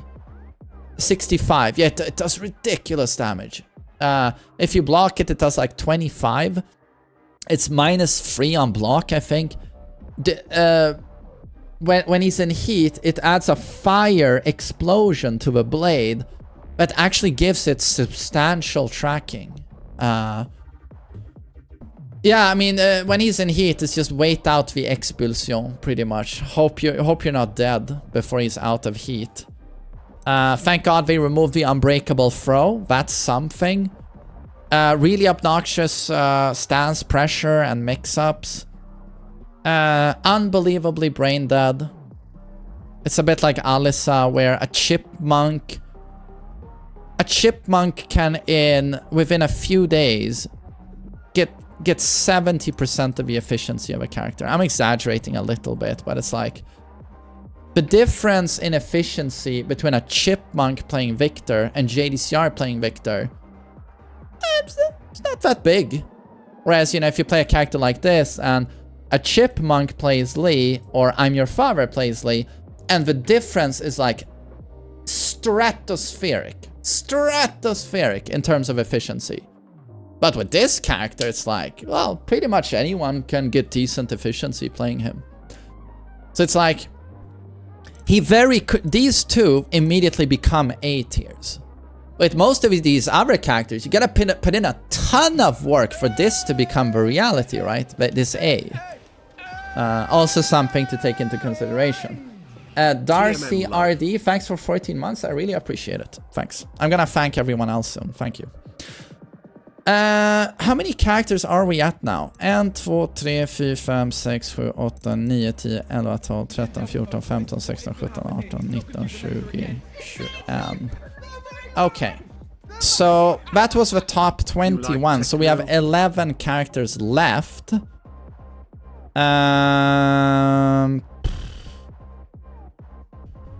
Okay, so I'm gonna try and put the other characters out. Leon Asuka, thank you so much for 23 months. I really appreciate that. And Darcy, thanks for 14 months. Thank you. Paul isn't A. This is super difficult because now I'm gonna assemble. Before I talk about these characters, I think we're gonna just gonna finish the positioning of a tier list. But it's so difficult. I'm gonna start with the bottom, I think. The bottom bitches. Those who, you know, take it. They don't give nothing. They just take. Let's see.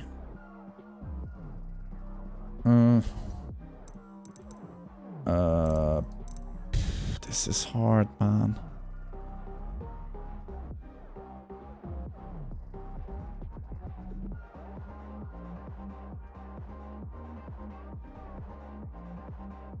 Wait, I'm unsure of how to proceed. Is anyone even D tier in this game? Isn't that an exaggeration?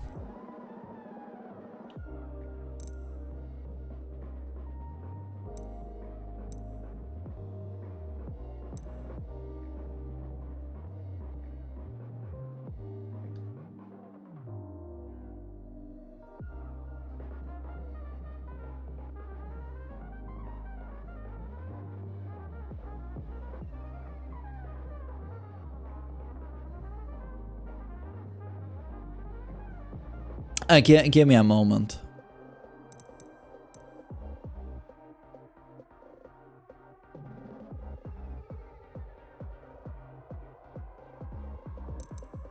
Is Paul A? This is so fucking hard. Is Paul A? I think Paul is better than Kazuya. Paul is strong A. I don't know though. He has drawbacks. I don't think he's as strong as these characters. No. Can I justify Paul being next to these characters? I don't think so. Lili is stronger than Paul. Stronger. I mean, are you joking? I'm gonna put Paul next to her? Like, don't get me wrong. Paul, that's crazy stuff. Kazuya has crazy stuff in this game compared to Tekken 7. But now we're in Tekken 8. I mean, are these two on the level of these characters? I don't know. I don't know. Why is Bryan in A? I just explained before. I was gonna put him here if it wasn't for the taunt tech. His heat dash taunt is busted in my opinion. Paul is stronger than Kazuya. Yeah, I think so, which is why I put them like this.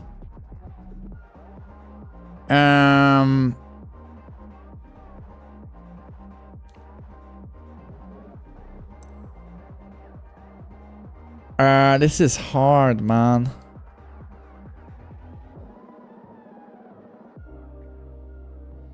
This is so...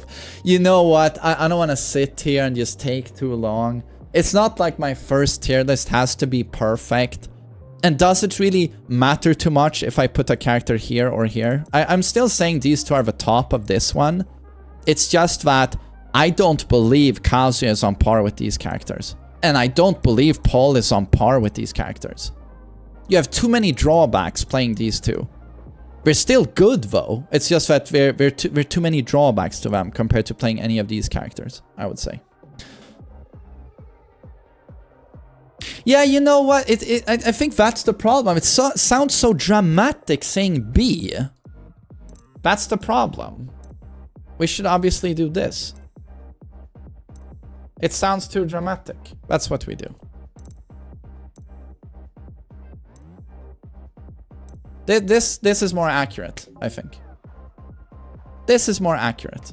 Yeah.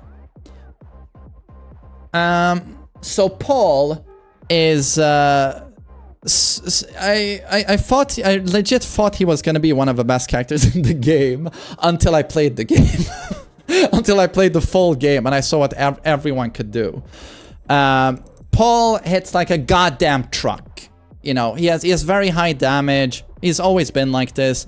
And if he's in heat in this game, you know, you have that rage drive death fist and you get multiple attempts at it. And if it hits, it glues them into the wall from far away. And you've seen me do this probably. It does 1,000,000 damage.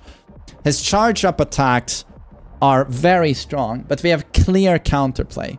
Right now, everyone is getting butt fucked, like, you know, cheeks spread by he's juggling you, and then he does heat burst bound into back to 1 charge up. How many times have you seen me do this during my streak?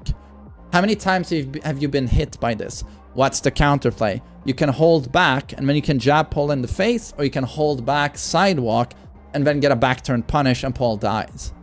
People don't know the counterplay. Down 1-2 charge up, you can sidewalk it. So there's a novelty here with that knowledge checks quite a bit. Don't get me wrong, it's still very strong. But his death fist is still steppable. He gets a free attempt after a heat engager, and his heat engagers are good. But he's still a character that needs reads, and he certainly needs timing.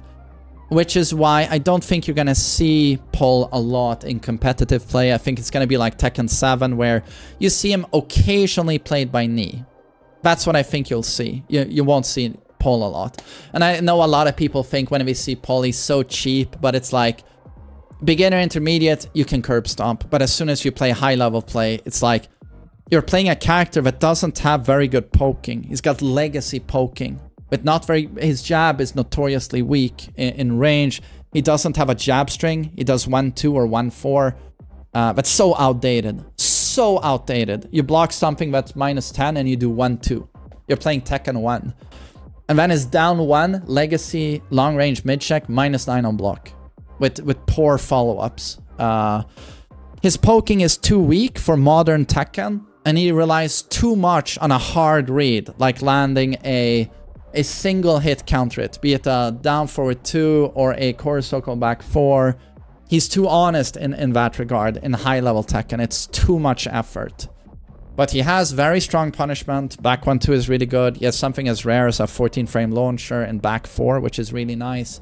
His down forward 2 always beats jabs. It's really good in that regard. Yeah, he has some interesting new moves in... he has a perfect throw game, which really helps.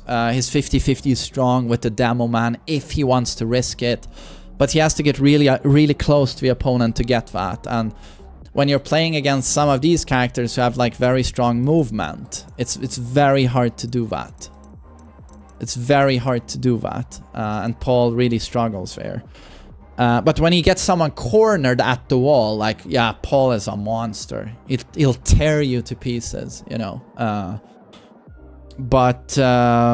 And I like his new, it's really good, his new string. Full crouch while standing 1-2. Very good. And again, his heat engagers are really good. Damage is really good. But it just very much remains Paul. And that's the same way. We can just jump to Kazuya now as my main. He remains Kazuya. And this is again, you know, a character I thought was gonna, man, he's gonna be super good. Look how strong Devil Fist is, which is by far, I think, his best addition, the Devil Fist, which is I stopped calling, I used to call it his Demon Paw, but I stopped calling it Demon Paw because I thought it was unfair to Demon Paw. The Devil Fist is pretty unique in that it has so much range and it tracks quite significantly to both sides. So unless your opponent, I mean, it is -8 on block, but unless your opponent has, he's not going to try and step it unless he knows exactly when you're gonna pull the trigger, because it's very risky.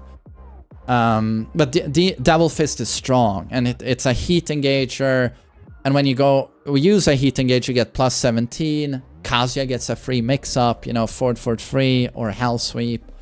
Or if you want to take less of a risk, you can do down back 4, which is still a great low. Down 1+2 is arguably a broken low. It's a counter hit launcher. It's only -14 on block. It's what, +3 on a normal hit. It's very good. Electric is really good. It's got decent enough movement. Down for 2 is still a counter hit launcher, launching mid. He still remains Kazuya, but his heat is strong. He does double damage on Devil Fist. It goes to 40 damage. Devil Fist into dash is really good. He has Heaven's Gate Hell Sweep still when he's in heat, which is really good. He gets a really good 50-50. Kazuya players don't talk enough about his Oki laser when he's Devil. Down back 1+2. It's really strong. And a Heaven's Gate sets up that laser in the neutral, where if he quick stand, it hits them. They actually have to crouch guard that. And that still knowledge checks a lot of people. His down back 1-2 is a great 13 frame Punisher. It's got a lot of reach. It hits very low. It works as an OTG. That's an off the ground attack. So it serves Oki purposes as well. So you've probably seen me when I play Kazuya. If I get you on the wall and I do Hell Sweep Heaven's Gate and you come crashing down into the ground, if you press any button or try and stand up after that, down back 1-2 will slam you into the ground again. And if I heat dash out of that, I get another wall combo. It's massively scaled though, but it's still very strong. And down back 1-2, in my opinion, is one of the best pressure heat engagers, especially at the wall. When he is Devil, and I have you cornered at the wall, and I do down back 1-2, if it hits you, I won't heat dash. I can confirm this visually. If it hits, I don't heat dash. I do down for 1, down for 2, wall combo into good damage. Or if you block it, I'll just hold forward and I'll take that +5, right? That's really good from a 13 frame startup with that much reach. And it does significant amount of damage on block when I heat dash out of it. And then I take a +5, which is a good situation for Kazuya, right?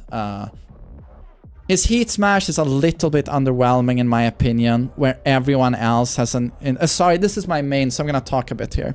His heat smash is underwhelming when compared to other heat smashes. His heat burst is bad, straight up bad.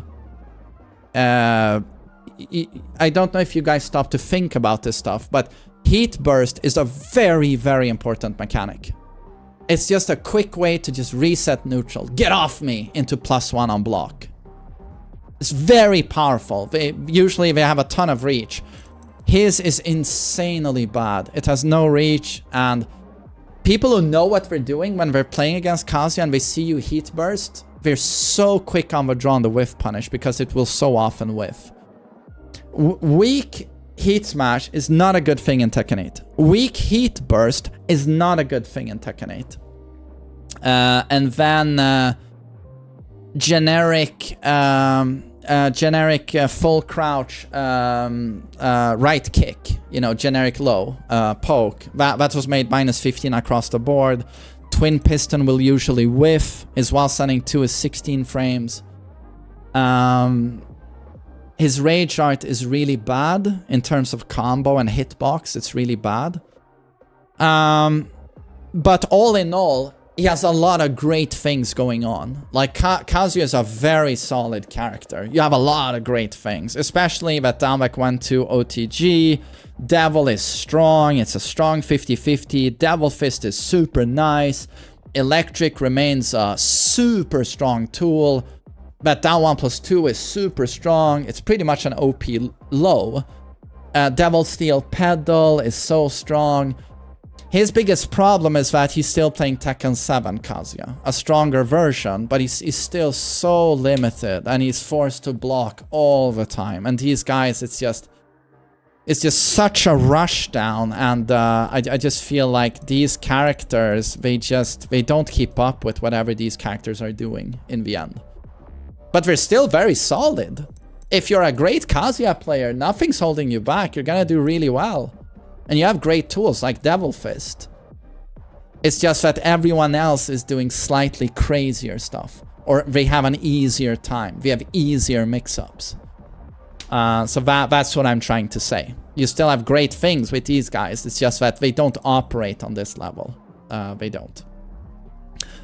And then we have Raven.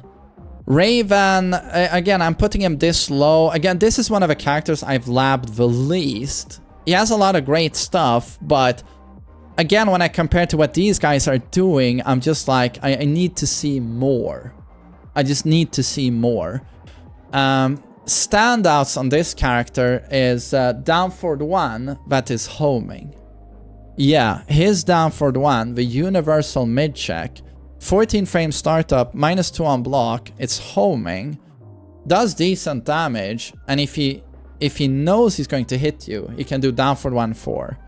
And it's like a clone follow-up that does what's the total damage on that? It was pretty chunky, like 40 damage, and it wall splats.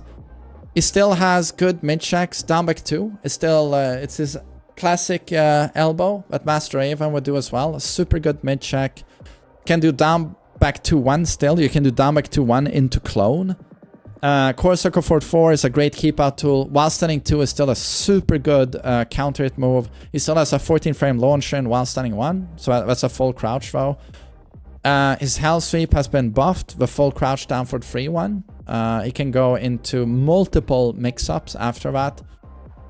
He has a really obnoxious slide from Shadow Realm, Shadow Buttfuck. What is it called? Down 3-4? That stance.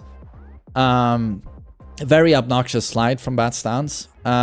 He has a 1 frame startup parry. As far as I know, he's the only character in the game which can just go fuck yourself when you land a heat engager on him.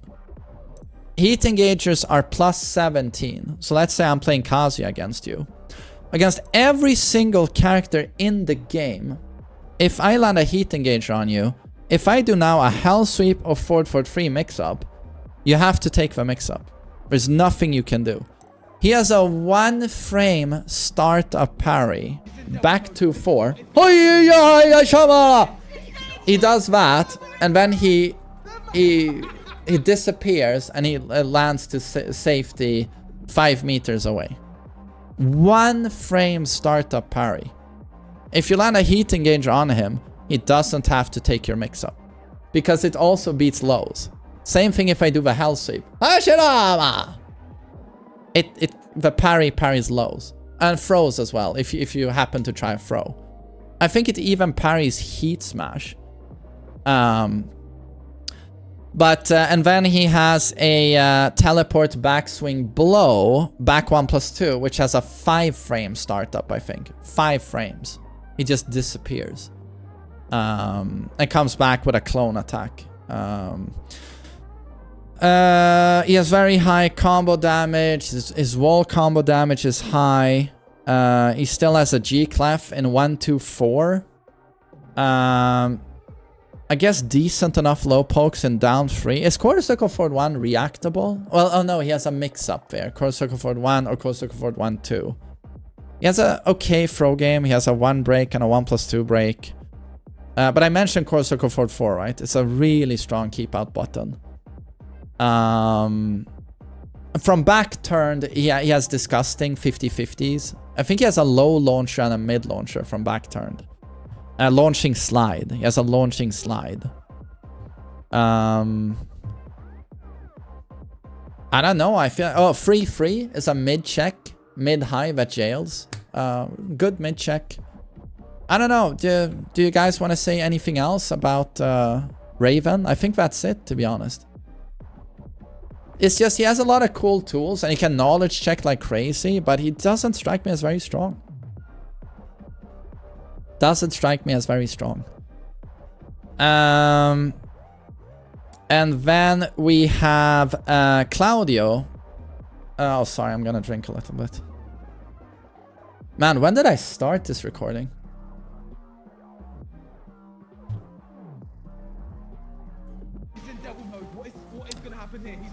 ESO, thanks for a tier 1. Thank you. Yesterday, that's what it feels like. Claudio is a character, I explained this before, where in Tekken 7, it was so dramatic, the level of control he had over a match and the space around him. It really was. He pressed back 1, and he had a long range, super fast knockdown mid, chunky damage, homing, -5. It could bake a pizza. It could make a baby. It could make a baby from a man's he pussy, the anal. You know, it could do anything. It could cure cancer. Like back 1, oh, it screwed you. If it caught you airborne, it would screw you. Like or bound. You know, it could do anything. It literally did everything. But now you're in a new environment and people don't even care anything about space anymore. Hey, we got the best sidesteps ever. Who gives a shit when these characters have attacks that just blow? It's just an explosion around them. Who cares? So the stuff he did well is not that dramatic anymore. Everyone has that space control and then some. And then when that's not a novelty anymore, I'm like, how is he good now? A good thing he has going for him is that while running 2 is easy now. He can spam those, but pretty subpar poking. Relies on back 3 for a 13 frame mid check. Is not a substitute for a down for 1. Back 3 free counter it is no longer a launcher. Starburst down 2-2 is no longer a launcher. Sidestep 4 is still a decent low, but a bit slow to use. Yeah, I don't know. It's like...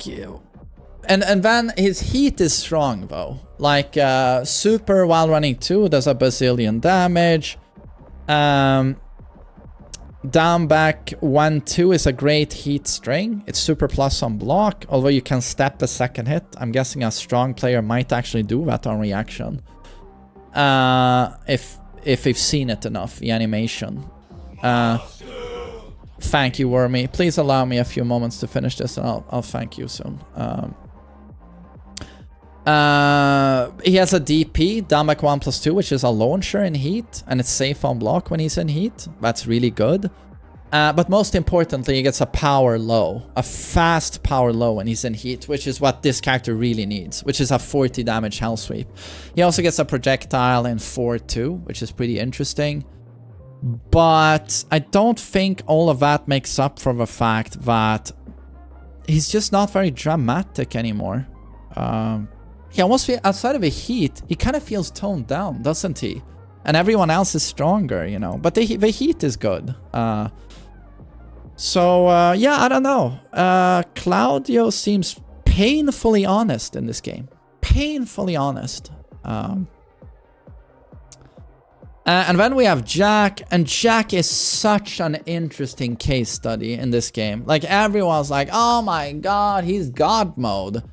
Honest Jack has turned into a circus freak, a circus character, and I'm not talking about his sexy, sexy face.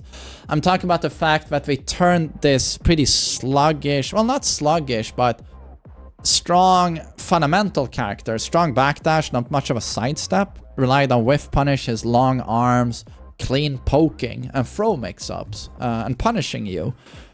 It suddenly turned into a rush-down behemoth, like rush-down, I mean, yeah, circus monkey character. That's just going from stance transition into stance transition, this new Gamma Howl, and just, you know, rushing you down with mix-ups. And these mix-ups look so overwhelming at first. What? That high option in heat plus 10 guarantees his 10 frame heat smash? What is this? My god, he's broken.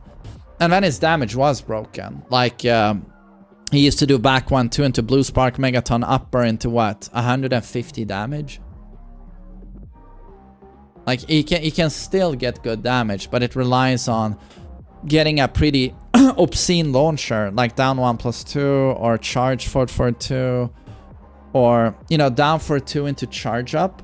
But you're only going to do that if you can confirm the down for 2, and it's not very often you get to do that. That's on whiff punish. And throws are very strong in this game. He's got a launching throw, that's great. But the downsides is that eventually people would realize that Gamma Howl is a lot of fake pressure. You can option select it really hard by doing a crouch jab. And then he has to commit to a shit option like Gamma Howl 3-4, which is his magnetic field, or that energy field. So suddenly, that pressure sort of came crumbling down. And then, at first, you know, he used to have a safe on block low in full crouch down back 1. That's gone. Now he commits to a fucking string. Forward 1 doesn't knock down anymore into guaranteed Blue Spark. That's not very good. God, what are more problems for Jack? Yeah, I don't know. There's just a lot of things not working out in his favor here. 10 frame heat smash is strong, though. That's really fucking strong and completely unique. But just see, if you learn the matchup, if you learn the new gimmicks he has, he still remains pretty honest, it seems. Yeah, Gamma Howl, exactly. There are no low options. Yeah. He has decent whiff punishment game, as he always has. Yeah. Strong backdash, you whiff, down for 2.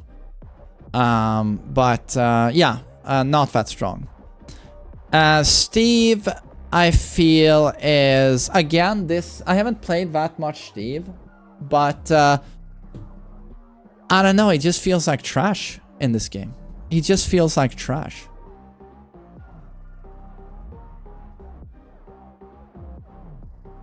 It's like Steve wants to be up close and rush you down, right? But do you want to stand close to any of these characters? Or do you want to stand close to King, who has a 10 frame giant swing you can't break that's homing? I have a back 1, it's 13 frames. Do you think King gives a shit about you? Or your miserable cuck loser existence? He's 3 frames faster than you. He doesn't give a shit. And it's like, he lost a lot to Magic Force, but now anyone doing a throw, they compete with you. With throws, they compete with your startups now. And the throws are homing. The throws are homing. That back 1 isn't as cool anymore. And he doesn't do enough damage. Is it just me? Or the back 1 combos, it barely does fucking damage. And they nerfed his wall combo. He had one of the best wall combos, and now the wall combo, it doesn't even do that much damage. Does it do 20 damage? And then, yeah, it did fucking hurt a lot that he lost his 50-50 utility in down back 3-2, knocking people down into a guaranteed Albatross low 2 follow-up into Oki. Now he does that into Lionheart, and the opponent has really strong counterplay against Lionheart. With a Power Crush or... well, Power Crush is basically the counterplay. And now you do have the new counterplay and tech that was found with manual peekaboo transition from Lionheart. But that's still tricky to do, right? That's still tricky to do. And I'm also wondering, what happens when a strong player knows you're going to probably do the peekaboo tech? What's gonna happen then? I'm not entirely sure that's a super good situation for Steve either. But there just seems to be a lack of damage. And honestly, losing down for 2 counter hit is pretty fucking sucky. That's not a launcher anymore. You know, that's not good. And honestly, all the new stuff he got felt pretty underwhelming. I mean, well, is heat. Oh, I can do a quick duck in into... All I see the good Steve players do is... They try and do a duck in throw mix up. They duck in into the clinch and they try to get the 1 mix up or the 2 mix up. But it's still a 50-50 where your opponent can break it. So it's like... And even when you land that mix up, you're looking at like 50-ish damage.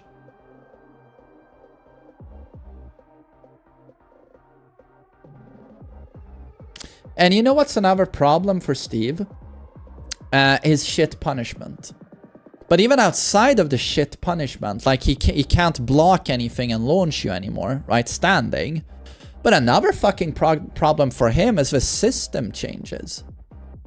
Like, you could always rely on a low parry to get some damage, you know, when blocking a low with Steve. Or like, you know, his full crouch launcher, his while stunning launcher is what, 18? Or is it 17? So if you did a low that's minus 16, it could still at least low parry you and get pretty huge damage. But low parries don't do damage anymore. It was 18. Fuck. That's bad. So, no, back 2 is 17. Thank you. I remember now. So now, you like, with that low parry nerfed, that's a nerf to Steve. Yeah, I gotta say, in this environment, man, it's like... It's weird because if you when talking about this character a few months ago, I thought he was gonna be so good. Oh, he has back 1. Everyone else has had that removed, but it just seems like he doesn't do damage. But again, you have to understand that's his voice is the worst part. But you gotta understand that like a great player is still gonna fuck you with all of these characters. It doesn't matter. Like, right? Rangchu can still beat everyone with Panda. You get that, right? But is Panda as good as Devil Jin? Fuck no. No, a player can compensate so much. And Steve in the right hands is still going to be a force to be reckoned with. It's just that these characters have it so much easier. So much easier. Zafina has received a ton of nerfs. Is not at all Tekken 7 Zafina. She doesn't have broken movement anymore. It's still solid, but it's not it's nowhere near the movement she had in 7. She's lost a ton of crucial counter hit launchers. Fort 3 is no longer a counter hit launcher. Scarecrow 1+2 is no longer a counter hit launcher. 1+2 4/4 doesn't auto bound or bound on the last hit as it does in Tekken 7. That hurts her quite a bit in my opinion. Her crucial low, infinity reach, back 1+2 is locked behind Scarecrow. You have to go into Scarecrow to use that low. Problem. And then I just don't see that much significant buffs on her either. I mean, her while running free into Scarecrow 1-2, right? Is a decent enough option. But then it turns out all of her Azazel stuff damages her. She takes damage when she uses the Azazel Claw. It hurts her soul. But she gets none of the benefits this bitch gets when she hurts herself. When she goes emo. She gets big benefits. She slashes her wrists and she gets fucking nothing. That's what it feels like with those two.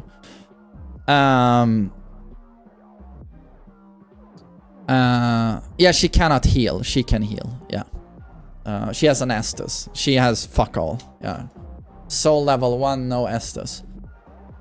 Yeah, I don't know. What are significant buffs on Zafina in this game?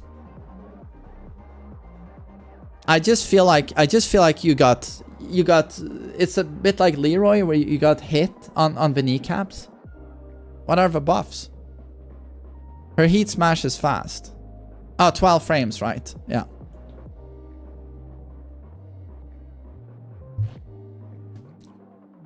I don't know, it just seems like a weaker character. Yeah. And then we have Asuka, super brain dead. Super fucking chipmunk brain dead. But on paper, weak. Just weak on paper. So if you want to play a chipmunk character that has tits, well, I mean, if you don't mind metal tits, I would go for this one. I mean, most of you have AI girlfriends anyway. I would go for this one. Like, if you want the chipmunk with tits, that's the one. Go pink hair. This is a chipmunk character that is weak, but she is very easy. Can so easily beat someone who's better than her in terms of Tekken skill due to how easy it is. But if you're looking to win an Evo tournament, you will never play Asuka. You will never fucking play Asuka. Because those players are not gonna play into your dirty tricks and shenanigans. And now, everything you have is just pretty underwhelming. We did buff for 50-50 a bit, and that down 1+2 has more shadow reach now. But it still has nowhere close to enough reach. And I think you still can sidestep it pretty nicely. And then they nerfed her sidestep too. They made it -13. It was -9. That's a big nerf. Domik 1-2. They made both options more unsafe. That's a big nerf. You no longer have a perfect electric effect from while standing 1+2. You don't get a free forward 2 into a bazillion damage. That's a fucking big nerf. Her heat seems pretty strong though. She gets a lot of beefed up attacks, like forward 1+2 is now you know, launcher. That's what is it, plus on block, like +2 or something. And she can power herself up with an install to get significantly more. Damage is not a problem. It's just that your tools are just not that good. If people don't play into your playstyle, breaking a guard, I mean, these two are one and the same. I shit you not. They both do the same thing, pretty much. Well, with some alterations, of course. But they're pretty much the same archetype. It's just that in this game, he's just significantly better. He has the tools to break a guard and then some. She doesn't really. But again, in this game, like, everyone is solid. Like, again, these characters, it doesn't matter if it says B here. You're gonna lose to these characters.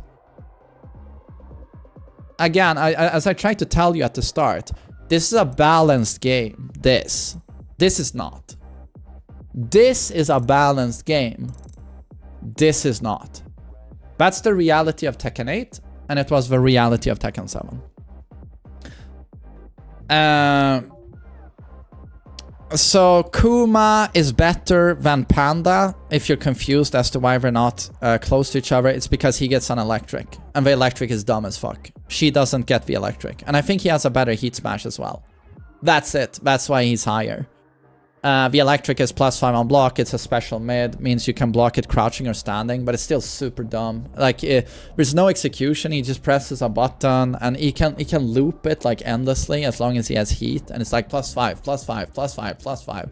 You can't duck it. It's very frustrating. Has super fucking high damage. The most annoying matchup in the game, in my opinion. No one knows the matchup.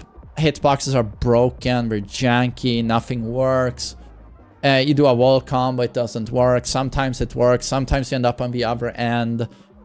Almost rule-breaking shenanigans. Jumps super high as a demon flip. You know, comes down. Your electric whiffs and he comes down and slaps you in the face. His legs are further back than any other character. So if you want to do a low on him, you need to stand like this because the legs are so far back in his idle stance.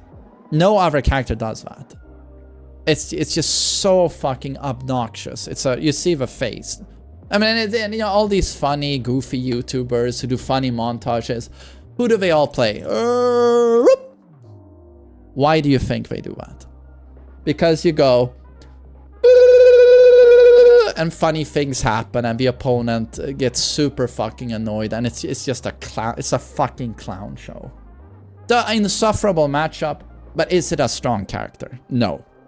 On paper, poor frames, sluggish, slow, huge hitbox. So when these guys know what combos do work on you, you take massive amounts of additional damage.